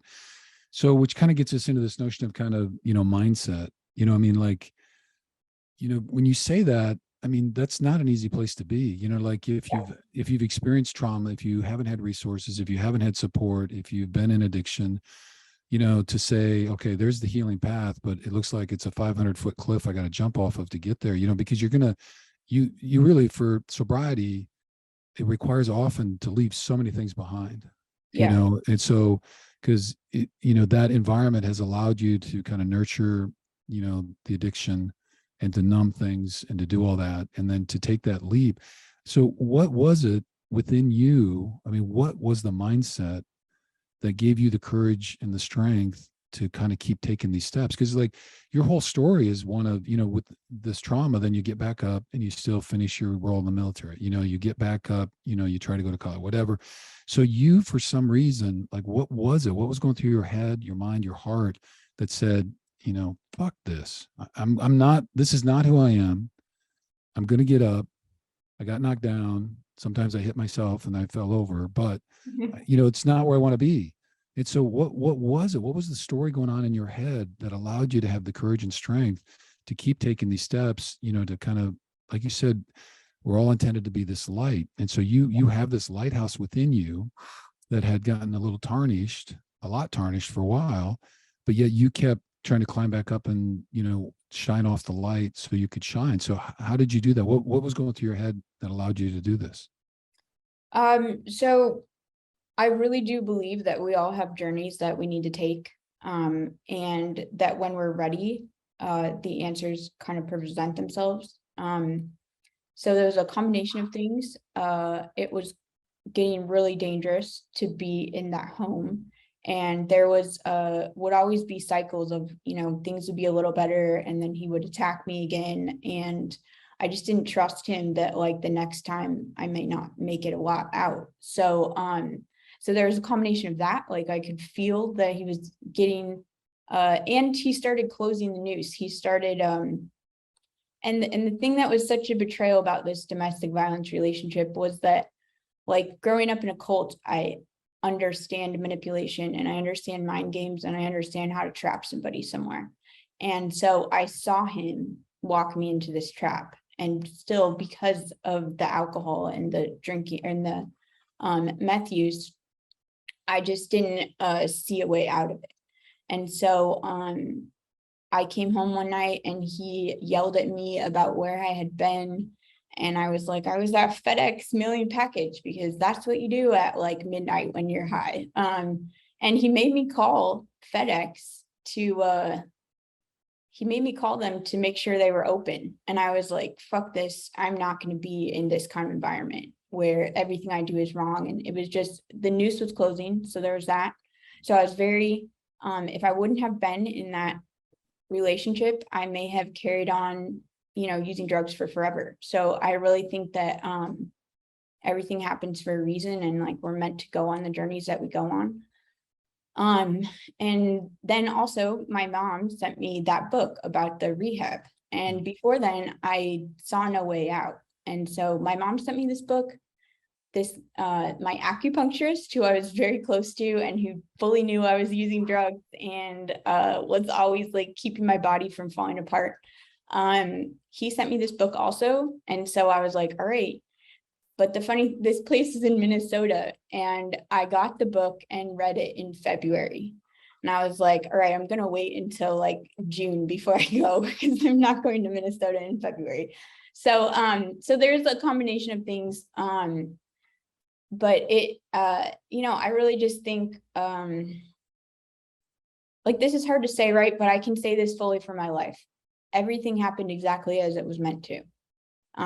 Because without all of these challenges and all of the pain and, all of these like really, really hard things, I wouldn't be such a happy person as I am today. And I spent the first 30 years of my life just really sad. And it took a long time to like unravel that sadness. And it's still there, right? I'm still, getting past these things. I mean, you never get past them, right? But I'm just so grateful for the life that I've created for myself. And I'm so grateful to be, have this job where my story now means something, because I can share it. And, if it resonates with you, maybe it, you can find the strength to do this or do that. Because when I was thinking about not using meth anymore, there was nothing that says that you can get over this. Everything said, 7 years, you're going to relapse again, or, 3 months and you're going to relapse again. Nobody gets over this addiction, right? And so it's really important to know that no matter how shitty life is, that, you can do the work and you can unravel it, and you can emerge on the other side and have like a really, really beautiful life. And I'm just so grateful, to my younger self that did all of this work and took all of this time to unravel the trauma, because a lot of times we get sober and we want to like become productive members of society and get right back out there. But I had a social worker once that said, so I was like, I'm such a waste of space right now. I'm not doing anything. And she's like, that's not true. You're healing. And this is really important thing that you're doing right now. And I didn't fully understand it then, but I do now. And like setting that baseline to allow yourself to heal and allow yourself to get, to go through some of this stuff is the most important thing you can do for your future self, to like have that life that you really deserve. Well, another beautiful kind of summary. So very true. So, which is really true. And I think, culturally, we are not a culture that wants to recognize woundedness or vulnerability. And it is certainly a culture that is not structured in any kind of way to help facilitate people's healing. Yeah. There's really, I think there's it's like being your true self, is under attack. If you don't fit into certain boxes and look a certain way and speak a certain way or do all these kind of things, And we just don't want to deal with people who are outside that box and or who the whole healing journey. So, which is one of the reasons it's so important to talk about these things so people know they're not alone and they're not crazy and all those kind of pieces. So thank you again for sharing that.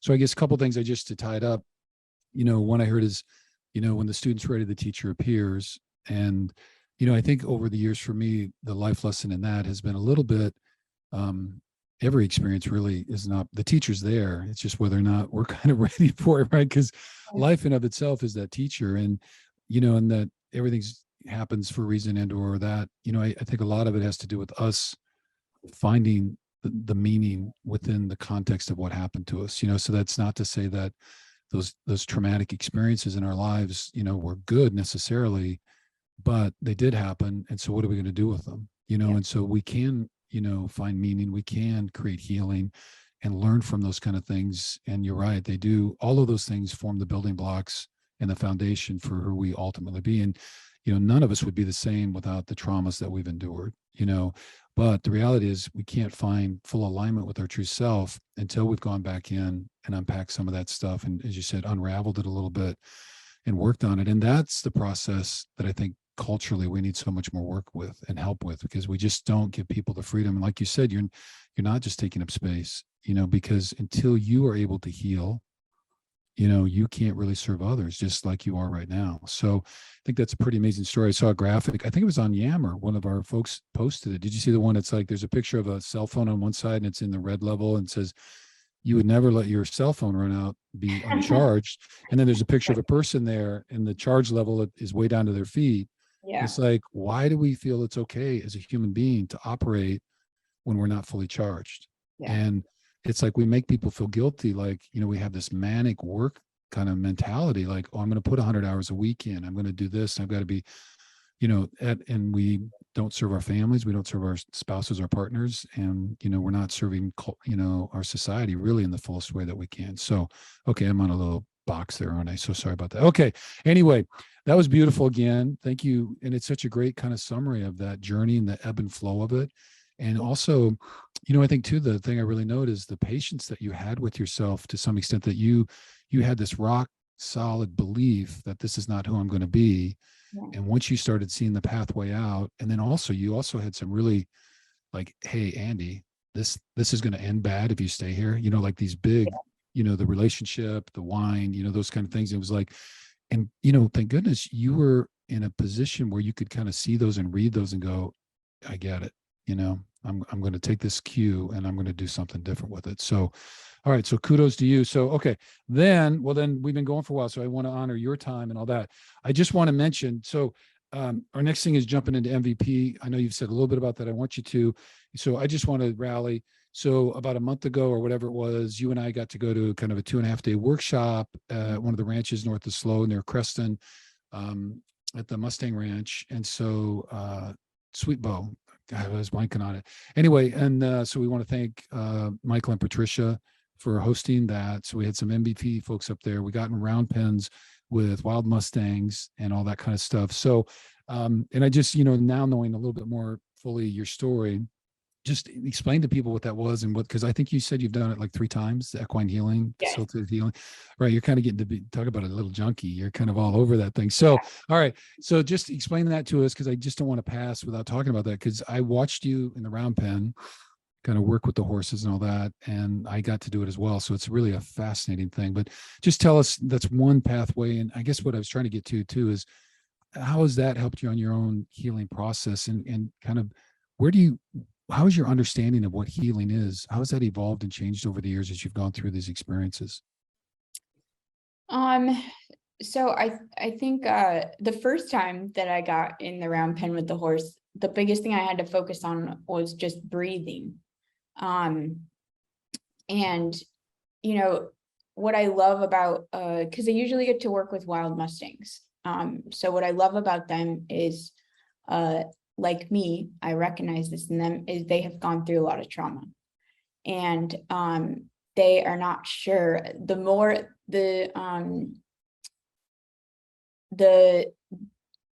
they're not sure if they can trust you, right? And so that's the biggest thing. I think when you go through a lot of trauma, you just you can't trust anybody. And, you know, as human beings, we're very social creatures. So not being able to have those close relationships with people is really hard.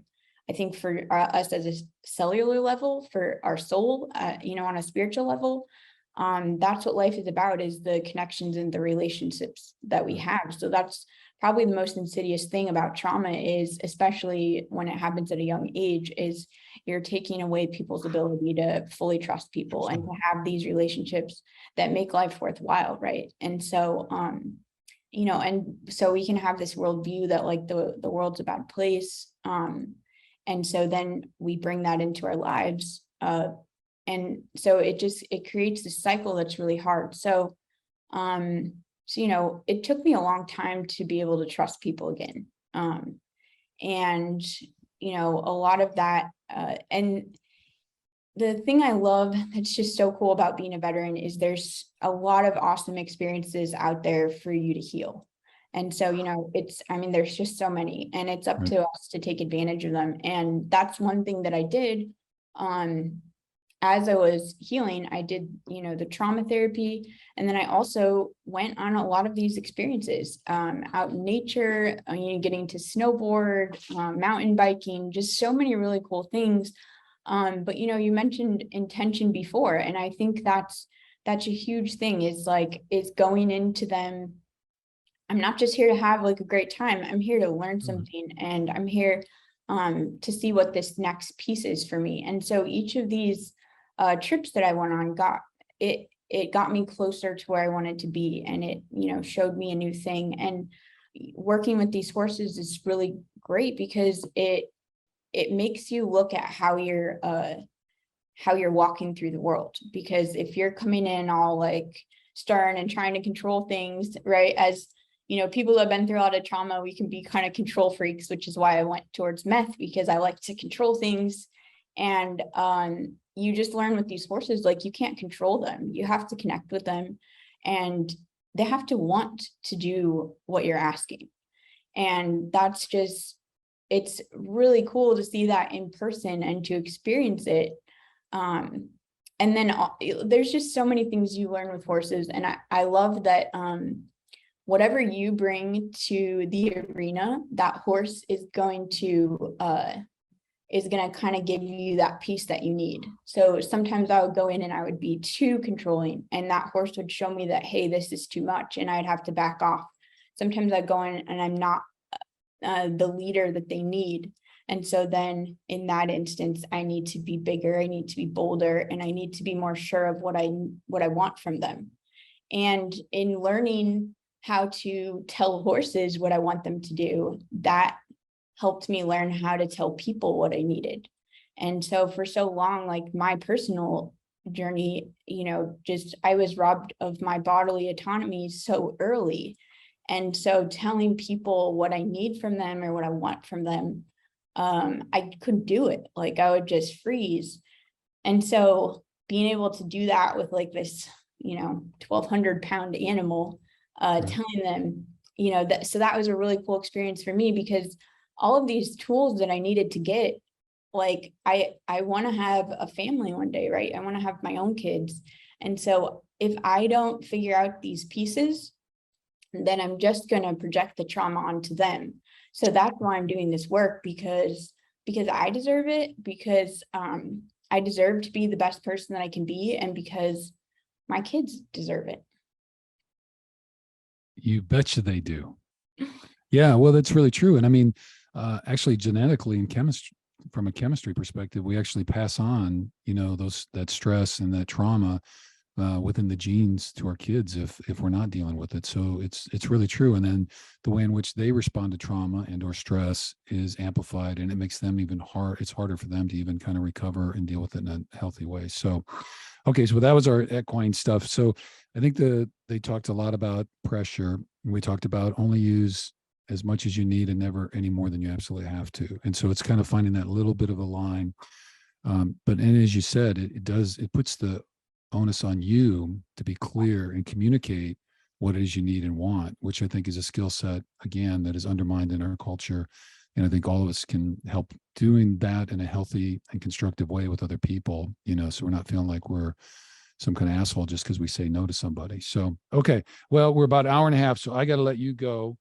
So you have a lot of hobbies: working out, scuba diving, snowboarding, gentling wild horses, which is what we just talked about, hikes with boyfriend, and 90-pound pit bull is a Jedi. Yeah. Yeah. Okay. So we probably need a picture for him for the notes and Okay. any other fun and adventurous stuff. So I do want to do that. Is there anything else you want to say about MVP though? So, because I don't want to keep you too long. And honestly, I had the recording for 90 minutes and we're about 6 minutes out. So I can add it, but you've been very generous. So I don't want to take too much. I know we've talked a lot about MVP. Do you want to say anything more about your job or any plug? And I guess too, I just want to give you a chance too. So if there's a vet or athlete or just anybody that's listening to this, any kind of last words to them as far as support and or suggestions about how to move out of maybe the different boxes that they might be stuck in.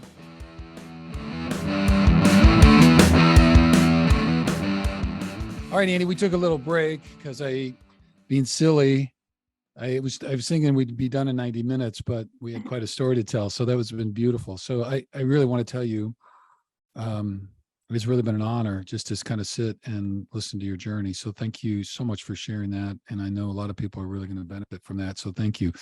We had just turned the corner and we're kind of getting into when you got involved with MVP and the work you're doing right now. And we just didn't want to run out of time. So I wanted to kind of make sure that we gave that plenty because it is to some extent about MVP. It's about you, but it's also about MVP in the journey that they've helped, I guess, all of us on just a little bit. So let's jump back into that then. And so again, thank you for bringing up a little extra time for me on this. So you'll have to invoice Thunderbird Performance on that and we'll get it right. Okay. So when in this whole kind of process of your healing journey, when did you get introduced to MVP and kind of what was the hook that got you going? So I got pretty involved with some veteran programs. And then I was back in school, really needed to finish up this degree finally. Right. So I was back in school. This was back when MVP was at a really odd time, like Tuesday afternoon or something really weird. And so I could never go. And then a friend invited me, MVP was doing a screening with 12 Strong or something. And the movie 12 Strong. And I went to the screening and I didn't really get to meet that many people, but I was like, these guys are pretty cool. I think I would like to hang out with them. And then the next week I had a break. It was like spring break or something. So I went to my first MVP session. It's in West Hollywood. So I got there a little bit late and I walked in and everyone was working out. And so my hook was working out. Right. But it really was like, even though it was a struggle in the military in some ways, that camaraderie is really real. I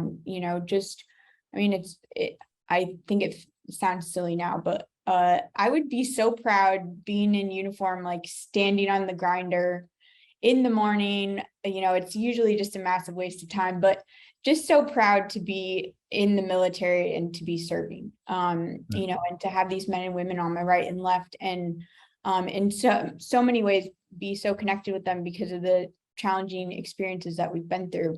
And it really is this feeling like I'm never going to have this again, because you get out and you typically will get out separate from the rest of your unit and you're just kind of set adrift to whatever you manage to do. And I walked into that room and I immediately at MVP and I immediately felt like I had found my people. And for someone who's been through so much trauma and to finally have that community that I was looking for my whole life was like just such an amazing thing. It's hard to describe that feeling, but I just felt like I let out a sigh of relief, that this was it. These are them.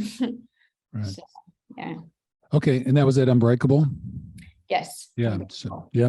So yeah, Em and I have had the opportunity to be there. So it is I love the Zooms, but the live huddle is just, it's another thing. So, and it's interesting too. Now I've been to a couple of them and they're just really, they're kind of different. I mean, they're the same, but yet kind of different. They all have their own unique personalities and that kind of stuff. But the sensation that you described though, about like kind of finding your tribe or whatever you want to call it, your community and that kind of stuff, and like feeling at home, because there is a deep sense, like in all those experiences that I've had of kind of welcome and non-judgment.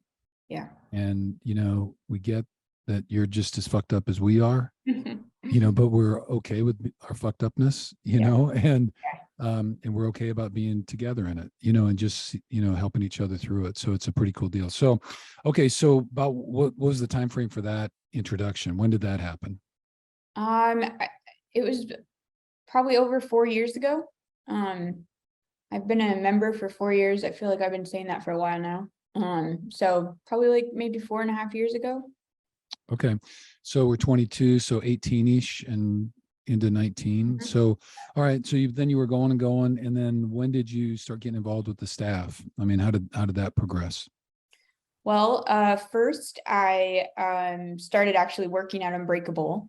I started working at the front desk. And Unbreakable is also like just that family. And it's, it's so cool to now, it's like I have communities everywhere I go. And because I've been in so many really cool veteran programs, it's like all of these awesome communities. And so as MVP is a huge family for me, so is Unbreakable. And then, so when I went back to school, I decided to pursue my degree in kinesiology. And so I was working at the front desk at Unbreakable, and a spot opened. They were looking for another trainer. And so I jumped at it. And so I've been a trainer at Unbreakable for maybe 3 years now. And that's just like, it's such great people there, such a cool environment. I just love the family and the community aspect of Unbreakable. And then I was on the floor coaching one day, and Jay Glazer, the co-owner of the gym and founder of MVP, came up to me and was like, well, what do you want to do next? Like, what do you want to do with your life? And I was like, well, I really feel like I'd love to do nonprofit work. And he's like, well, I'd like to get you a job at MVP. And I was like, oh man. And that's really like a dream come true, to be able to do this work and really just be able to walk alongside people, and just be that welcoming person there, because it can be intimidating walking into that gym and walking into a new group of people. So just letting people know you're not alone no matter what you're going through. It's easy, especially in the outside world, to feel like we're crazy, and in that gym you're absolutely not crazy. So it's just a really cool feeling that we've unloaded a lot of heavy stuff on the mat. I've heard people say stuff, they're like, I was going to take this to my grave, but because this person opened up, I feel safe to open up. And that's just so impactful, because, we're trained as athletes and as veterans, don't show weakness, don't show your injuries, just, pack it up and keep going.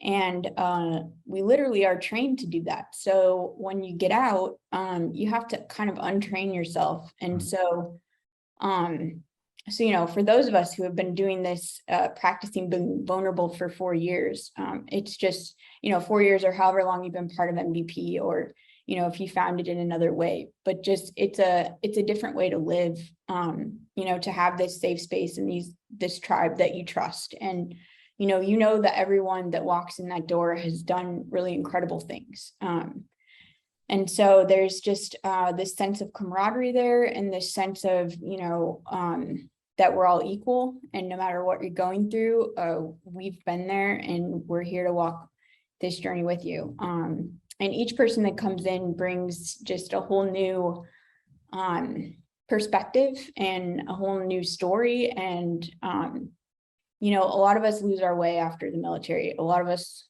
have always been on a crazy path. And people that, travel those roads are just very, very strong, very powerful, very capable people. And, we often lose our way. And when you can show someone their greatness and then see them take those steps themselves and start to unpack their greatness, it's just like, it's the most rewarding thing ever. Yeah.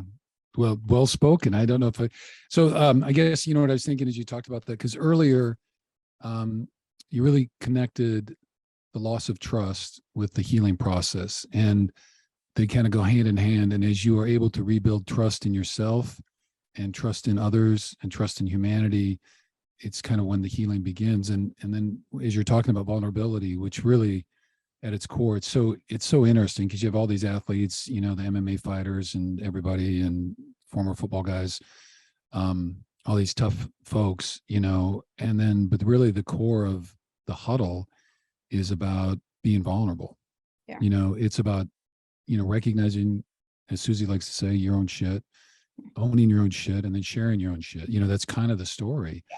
And it's within the context of that vulnerability that, it opens a door for trust. I was really thinking there's a great book, I forget the author, but The 5 Dysfunctions of Team.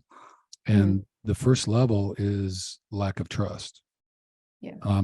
Because if people can't trust, then kind of the next stage is then they have kind of a false sense of community, or, this facade that's created because we really don't get along, but we are afraid to have real conversations because we really don't trust each other. And so if you can't set the stage with that base level of trust, and that is one of the things about the MVP process, is that it does create that, because either you're a veteran or former athlete. And when we share those things, then you start to have those conversations. There's just kind of a built-in camaraderie that allows you to go to a depth sometimes that you couldn't anywhere else. And in that depth, and in sharing those painful stories or struggles, there's a lot of shared healing. So it's a pretty cool process that way. So okay. So Jay, the big boss, comes by, says, "Hey, I want to hire you." So you jumped in. And so director of training and resources. So tell us a little bit then, what are you doing in that capacity? What do you do for MVP? So I get to do staff training mostly. So we're always trying to, our job is challenging, right? And we're working with a lot of emotions, and we all have our own trauma. And so, what I'm trying to do is to give us the tools we need to do our job, and then also to, help expose us to different healing modalities and different wellness practices, because, we also deserve to create these lives. And, it's really important also that we're not hypocrites. We can't be in this community, and say, "Hey, you should, this worked for me, try that, see if it works for you." And we're not actually doing these wellness practices, because it shows and people will know. And this work is really important, and we deserve to be at our best. So that's what I do. I do the training, onboarding training as well. And then resources is really fun because for me, because that was a huge part of my healing journey, was being able to access all of these different resources, and then all of these really cool programs, because, it takes a village. There's not one program that's going to solve it for everybody. And that's what I love about MVP, is it's consistent. I think it's really important to go to these programs where you go and, maybe spend a week in nature and have these really impactful experiences. But it's also even more healing if you can come back to a tribe and share those experiences and, encourage someone else to go on that program. And it's just a really cool kind of full circle effect. And I think they work so well together. Exactly. Well, speaking of that, a couple of weeks ago, I was on the red carpet, as you were, for the LA opening of the MVP movie. And I won't mention any particular staff members, but I was trying to get a couple interviews the day before, and everyone's like, "No, I can't do it. I got to, and I finally said, I go, "Dude, you taking care of yourself, okay?" Because I was a little it's not quite supposed to be, and I know it was like a big event. And he goes, "No, man, you're right. I gotta figure something out." So anyway, but you're right. It's so easy to get pulled into it, even when it's a good cause. in that kind of way. And, you know, as you describe it too, it just reminds me too, our audience is very familiar with Joseph Campbell's The Hero's Journey, because I talk about it all the time. And that's what the hero does. You know, you face the obstacles, you get a mentor, you fight your way through, and then it's about entering the cave. And we always say the treasure you seek the most is in the cave you most fear to enter, you know, and that's really, it's just one more cave after another and doing that. But at the end, once you've overcome and slayed the dragon or whatever, you know, whatever metaphor you want to use, in the hero's journey, the hero returns to the community to share the lessons, to share the treasure, to share whatever. And really that's how it feels, is like as people are on their own healing journey and MVP and the people within MVP are helping them, then it flips over. And while we're all still on our own journey and our own process, we are able in relationship like that to be able to offer what we can to help others on their journey. And it's a pretty cool process, like you said, peer-to-peer kind of counseling. So, all right, well, very cool. All right, so then let's see, last couple of things then. So we're pretty good. We got their MVP plugin. We like that. So then I know you're kind of where you want to be right now. You're feeling pretty good and you're dealing with all that. What are hopes and dreams for the future? Where you seeing yourself going? Or are you just riding this wave for a while and see what the universe presents? I love what I'm doing right now. And so the biggest things are personal things. I want to, like I said, get married, have a family. I was never in a relationship because I didn't trust anybody, and I never liked anybody enough to like want to be with them. So, right. So the really, but that was what I always wanted, right? Was to have a family and be with somebody. And so I finally met someone like a year ago.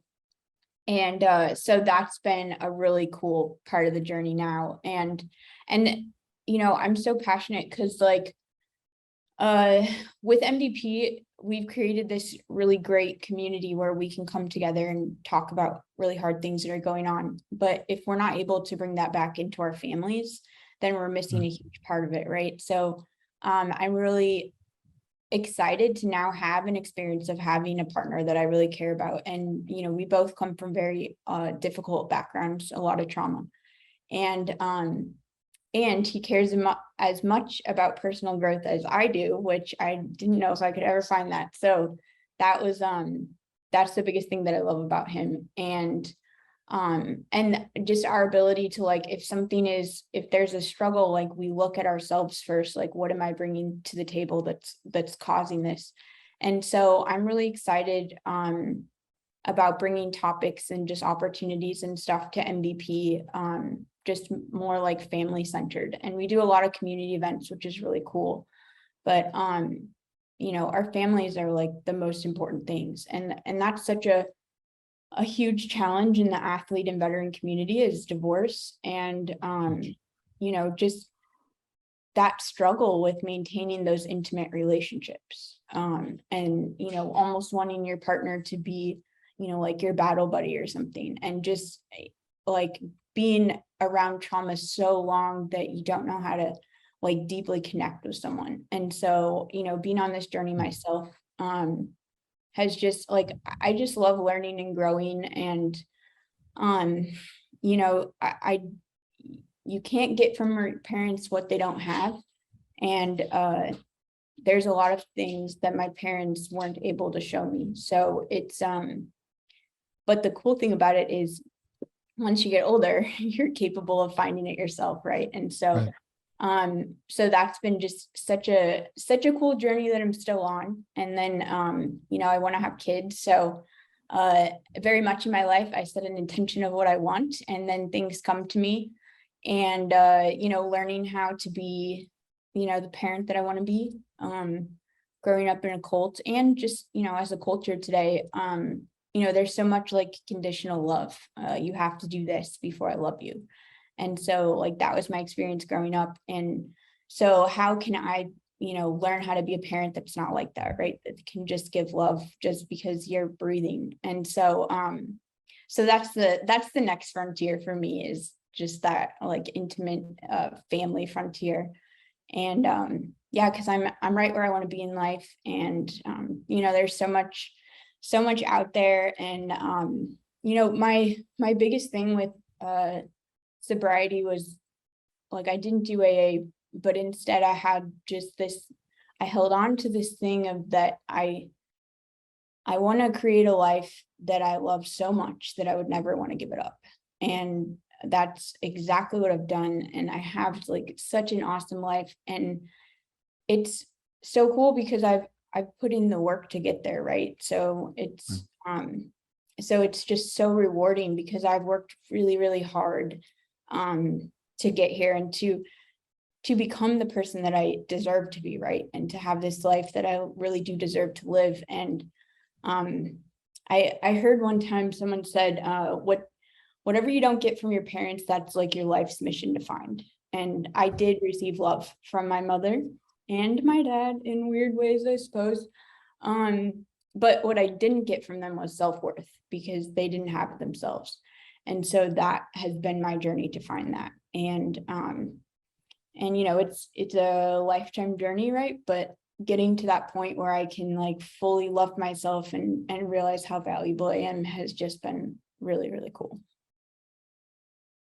Wow. I had a couple more questions, but now I'm kind of like that. That's a pretty cool wrap up. So I don't know, that's really beautiful also. So thank you. You're quite elegant in describing kind of the process and the story. And shout out to all the parents who have failed us. There's a great poem I love. It's called Forgiving Our Fathers. And it's basically the poem's about no matter what our fathers do, we still hold a grudge. They too loving, too not, blah, blah, blah, always there, never there, all that kind of stuff. And it just kind of that reminder that, they're doing the best they can. And like you said, so often are traumatized themselves, ill-equipped, and have never gone through their own healing process. And so as we get older, really feel a lot more empathy about that than anger. You just kind of, that whole thing shifts. Okay, I had 2 questions left. Let me just quickly, what are the personal practices? I know working out is really important to you and doing those kind of things. Do you have other practices though that help keep you grounded and centered and in the space that you're trying to kind of uphold?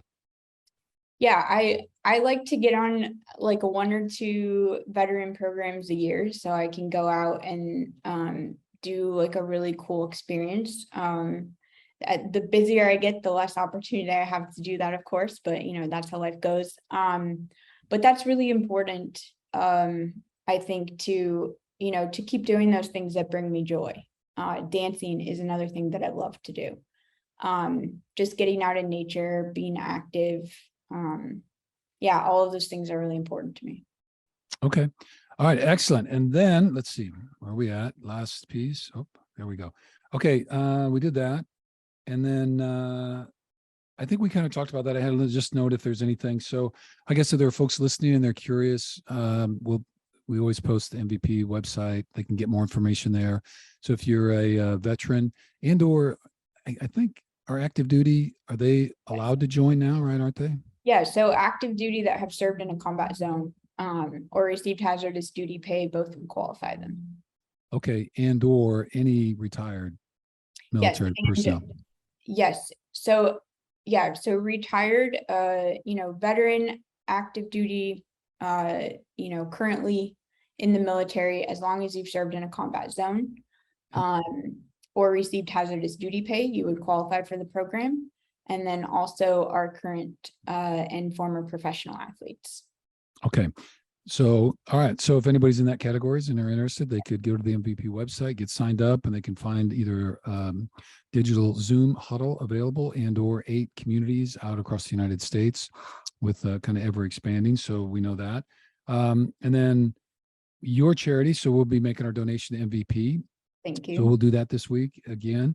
And so any last words, not last words, but any kind of final, more inspiring words. And I don't know how much more you could say because you've you've done a beautiful job. So I guess I'll just close with saying thank you. A very just heartwarming and inspiring story, and your strength and courage truly, really inspiring. And really, I mean, we've always admired you, I guess, from afar because we've always been at distance except for a couple of times, but really appreciate your journey and your story and all the things that you bring to MVP and to the world. So thank you so much for spending time with us today. And we're excited to put the show out. It should be really exciting. And then hopefully I'll get invited when they make a movie. and Yeah. maybe I'll get to play myself doing the interview that sparks, because LA will no doubt, Hollywood will be calling, I bet. So that'll be great. Definitely. Well, this is awesome. Thank you so much. Okay. All right. Well, you take care. We'll get this rolling. I'll send you a link when we get it up. And then for tickets, we're going to take care of you because you're in LA. So when we get down to LA because the Niners will be coming down there, we'll take care of the ticket situation there. So we always send our MVP vet and guests, and then we usually send either 4 to 6 veterans from the area as well. Cool. To the game. So we'll do that again. So, okay. Well, you take care. Have a great day, evening, whatever it is now. And we'll talk soon. Okay. All right. All right. Thanks so much. Okay. Bye-bye. Bye.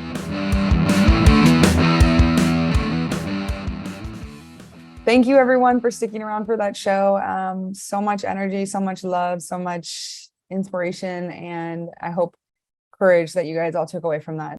Just a reminder that you're not in this alone. If you ever need support, we got you. If you feel like you're living in the dark, we got flashlights and they are free, so you guys can come and get one. But we are just super grateful to be able to share these stories and to have the connections that we do. And so, yeah, just being back, I feel so emotional because I'm back with all my people and just tapping back into all the cool stuff that we've been doing with Hidden Pearls and our stories and all the things. So if you guys want to get involved, we have hats for sale. We have a few more hats from the Tight End U sale that we did. So if you're ever interested in those, you can click the link in our bio. I have them there. And you can also get a signed George Kittle card. So if you don't have a signed George card, you can definitely snatch one up. I think there's about 9 left. But you can still get one to rock for the show or for the season, obviously, because you're going to want to wear every single game day. And then to have the signed George card. If you're interested in getting involved with MVP, all the links are below. Andy's contact information is linked below in all of our show notes, so you can check that out. If you want to help us, you can share this podcast, this story, this YouTube video on any of your social media platforms. It helps us to get the word out. And another way to do that is by leaving us a 5-star review on Apple Podcasts and actually writing a review, but the 5-star really boosts our ratings so that more people will hear our show. And exciting announcement, we hit 1,000 subscribers for our YouTube channel. So thank you everyone for joining along with that. If you are not a subscriber, you can definitely do that, and you can turn on your alarms and like a bell notification. So every time that I post a short or something else, if you're not a big social media person, that's another way that you will get notifications that we have new episodes coming out. So however you want to follow along or consume this media, I just want to say thank you so much for being a part of this journey, and go Niners.